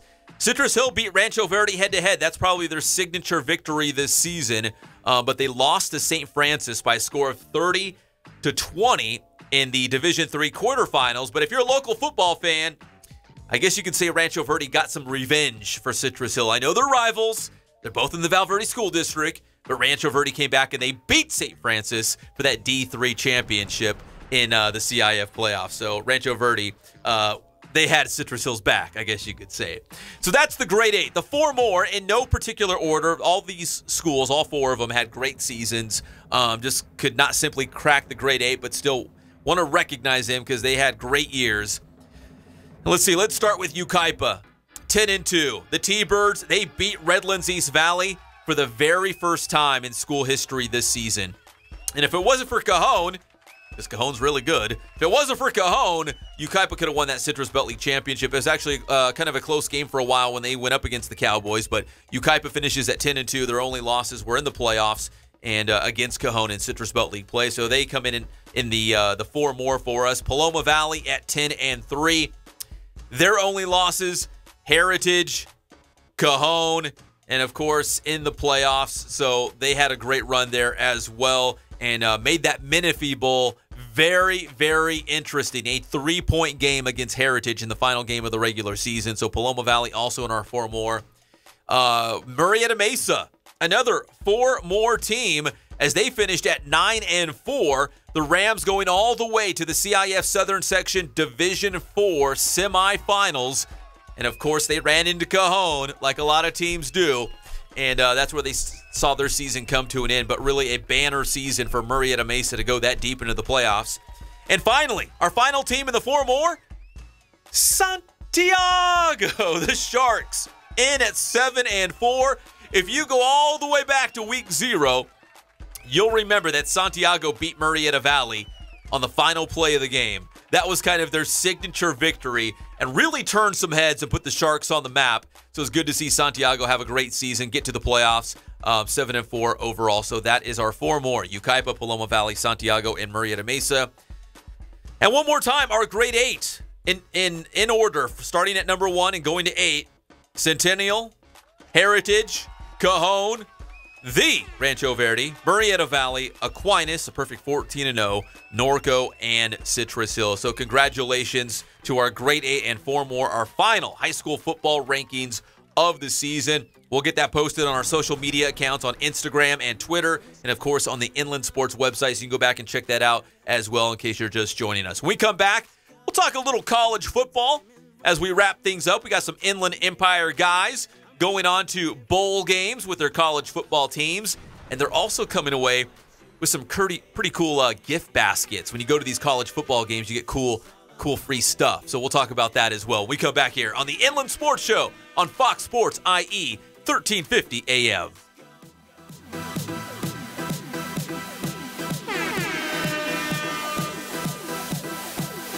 The Inland Empire's home for all things IE just got even better. Introducing the award-winning Inland Sports Show with Pep Fernandez and Jeff Gorham. Weekdays 3 to 6 p.m. Your local sports leader in the Inland Empire. Fox Sports IE 1350.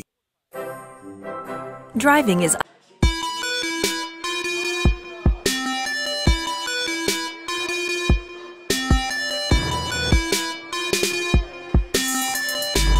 played once upon a time at Centennial High School. I was actually on the first ever CIF championship team back in 2000, and then my senior year we won it again.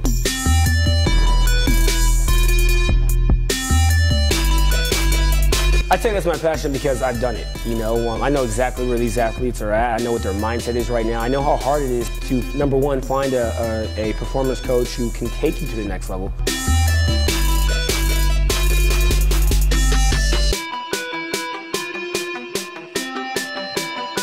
What sets us apart has to be, you know, how we work with our athletes and what we know.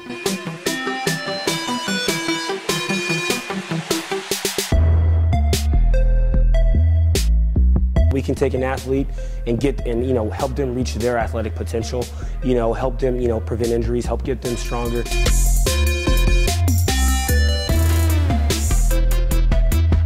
I know every single athlete who steps into this gym. I know exactly where they're at, and I'm going to progress them every week. If you're not getting results, then, what's it about? We're going to deliver something that's measurable, in terms of speed, power, strength, agility.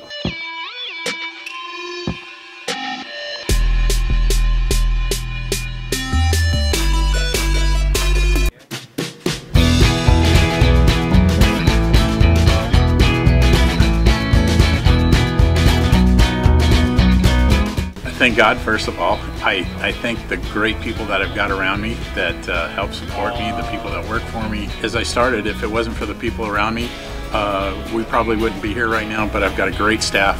I've got great people that do stuff for us outside the store, and we've been very, very fortunate.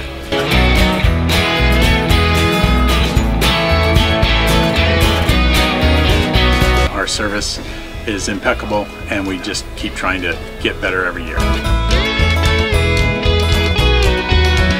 We can do online stuff for your teams, as well as, like I said, the screen printing, the embroidery. We also have 3 women that do extra sewing for us, like tackle tool on uniforms, or the bling or rhinestones for different shirts for the ladies. That's why we have certain racks just for certain schools, and the fun about that is that it turns into other schools that may come in here. We'll fire up the Star Wars music. Is it next Thursday when it comes out, the 14th? I think so. I think Jeff and I are actually going to go watch Star Wars together. Is that kind of weird, Greg? No, it's okay? All right. Yeah, I think we're going to go see it together. We have a Kylo Ren mask up here in the studio because we love sports. We also love Luke Skywalker. And I'd love to see Jeff dressed up as out of shape and Darth Vader who's really letting himself go. I'd love to see that because he has Star Wars costumes all over the place. He has shown me his garage, and I know he's got a ton in his closet as well. So he loves all the Stormtroopers and the Darth Vaders, and he's also got a Jedi costume. So yeah, we love Star Wars here, and we know Matt Logan at Centennial. There's a couple other coaches out there that are big Star Wars nerds like us. So sometimes we nerd out hard. Coach Agno at Aquinas, an assistant coach out there. You know what I'm talking about. So welcome back to the Inland Sports Show, Fox Sports IE, 1350 AM. We're brought to you by Spoiled. Quick, quality oil change. You'll be spoiled by their great customer service and low prices. Ken Sporting Goods, more than 40 years in the Inland Empire, and they still going strong. They dominate, and they got all your sporting gear needs and Letterman's jackets. Boost Performance Training. Go see Coach Ray Bass, and he'll get you all trained up, get you that starting job. Maybe you want to make varsity, trying to get a scholarship. Doesn't matter the sport. Ray Bass will hook it up. And Catalano Motors in Corona off Temescal Canyon Road. They'll make getting a car super easy and affordable. You'll be riding in style. You'll be the cool guy at Catalano Motors in Corona off Temescal Canyon Road. Man, we've gone 3 hours. Where has the time gone? We've got about 6-7 minutes left before we wrap things up, and they call it in broadcasting the deep tease, because I've been talking about this for a long time. We're finally getting time to get around to it, the college football bowl games. So the matchups were just released. And here's your 2 playoff games. These are the playoff games that will decide the national champion. We've got Alabama taking on Clemson. That is the Sugar Bowl. And we have Georgia taking on Oklahoma. And that is the Rose Bowl, which I know it doesn't sound like a Rose Bowl. We need like a Pac-12 champion, a team from the Big Ten. It just doesn't sound right, but it's Georgia against Oklahoma in the Rose Bowl. This game does sound like the Rose Bowl, but it's actually the Cotton Bowl. It's Ohio State against USC. So that sounds like the Rose Bowl, but that's actually the Cotton Bowl. And if you're a UCLA football fan, we got tons of IE guys out there. I'm thinking about Nate Metters, the star defensive back out of San Gorgonio High School. Jalen Phillips, the D-end out of Redlands East Valley, who as a true freshman really burst onto the scene, had a big year for the Bruins. Well, UCLA, they're going bowling. We thought for a while maybe they wouldn't go bowling, but they got in there because they're going to the prestigious Cactus Bowl. UCLA against Kansas State in the Cactus Bowl. And, of course, we mentioned a little bit earlier, Boise State playing Oregon in the Las Vegas Bowl. Alexander Madison, the star running back for Boise State, who has gone over 1,000 yards on the season. You know, Alexander Madison straight out of Cardinal City, USA, San Bernardino High School. Big year, the premier back for Boise State. But he injured his ankle, the bottom portion of his leg in that victory against Fresno State to win the Mountain West Conference title. So his status is in jeopardy as they will play Oregon in the Las Vegas Bowl on December 16th. So hopefully we'll get to see Alexander Madison play. But if not, again, better to rest him, get him all healed up for his future, because a very bright future for the former San Bernardino Cardinal, as he has NFL written all over him. On the Oregon side, we got Troy Dye, Ducks top tackler, the big stud linebacker out of Norco High School, 103 tackles on the season for the Ducks.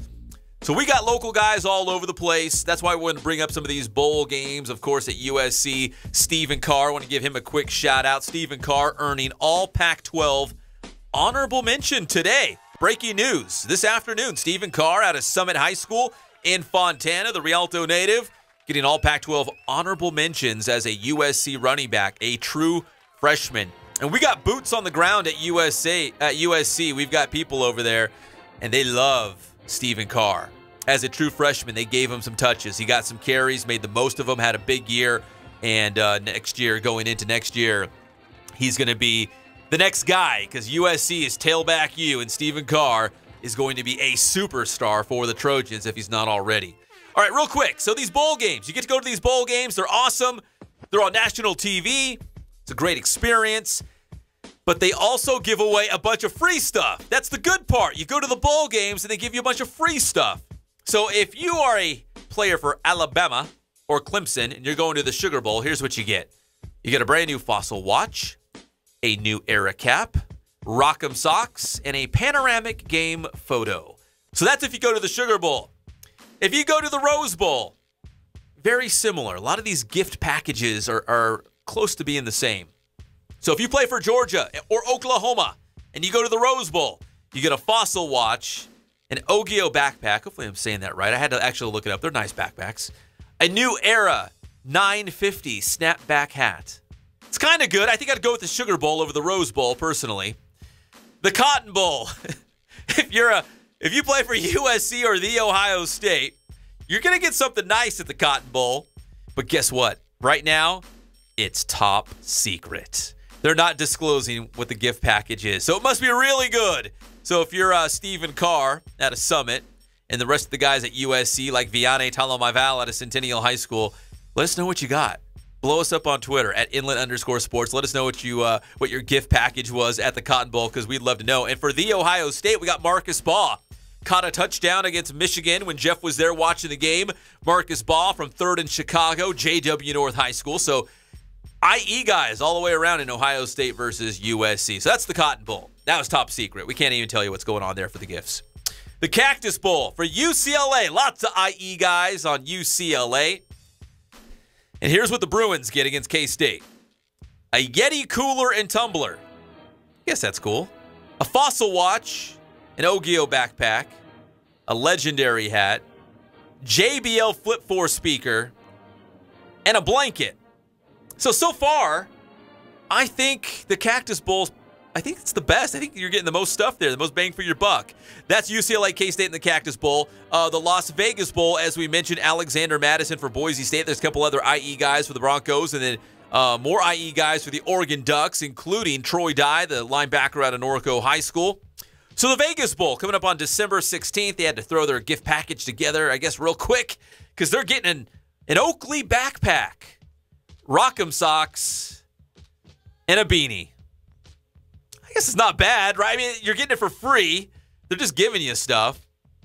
But they did not get the Fossil Watch like a lot of these other bowl games got. So, but still, it's about the experience, right? You get to go to the bowl game, especially if you're a senior. One more game with the guys. You know, you're going to go out there, play in a bowl game. It's going to be on likely national television. You get some free stuff. And then for a lot of these guys, the NFL, professional football, will be right around the corner. So kind of a cool way to usher out their college careers. And for the young guys, hey, it's the first bowl game in their careers, like a Stephen Carr at USC. Get a bowl game under your belt, go into next year as the guy at tailback U and have a big season. And, again, Stephen Carr, USC, Marcus Baugh, JW North. If you get your gift package for the Cotton Bowl between the Ohio State and USC, blow us up on Twitter. We want to know what you guys are getting. Because right now, I looked everywhere. It's top secret, highly confidential. Well, this has been the Inland Sports Show on Fox Sports IE 1350 AM, proudly brought to you by Kin Sporting Goods, Spoiled, Quick Quality Oil Change, Boost Performance Training, and Catalano Motors in Corona. We appreciate you listening today. Tomorrow, Jeff will be back from Pepperdine. He'll be right here in the studio with us as well. We've got another big show as Jordan Brusig, the Aquinas head football coach, will join us, and a lot more special guests. You'll have to tune in. It's every single weekday, 3 to 6. It's the one and only Inland Sports Show on Fox Sports IE 1350 AM. We'll see you tomorrow. The Inland Empire's home for all things IE just got even better. Introducing the award-winning Inland Sports Show with Pep Fernandez and Jeff Gorham. Weekdays 3 to 6 p.m. Your local sports leader in the Inland Empire. Fox Sports IE 1350. 3 a.m. Pacific On iHeartRadio. From the Cold Star Ice Studios, it's Fox Sports IE 1350 AM KUBE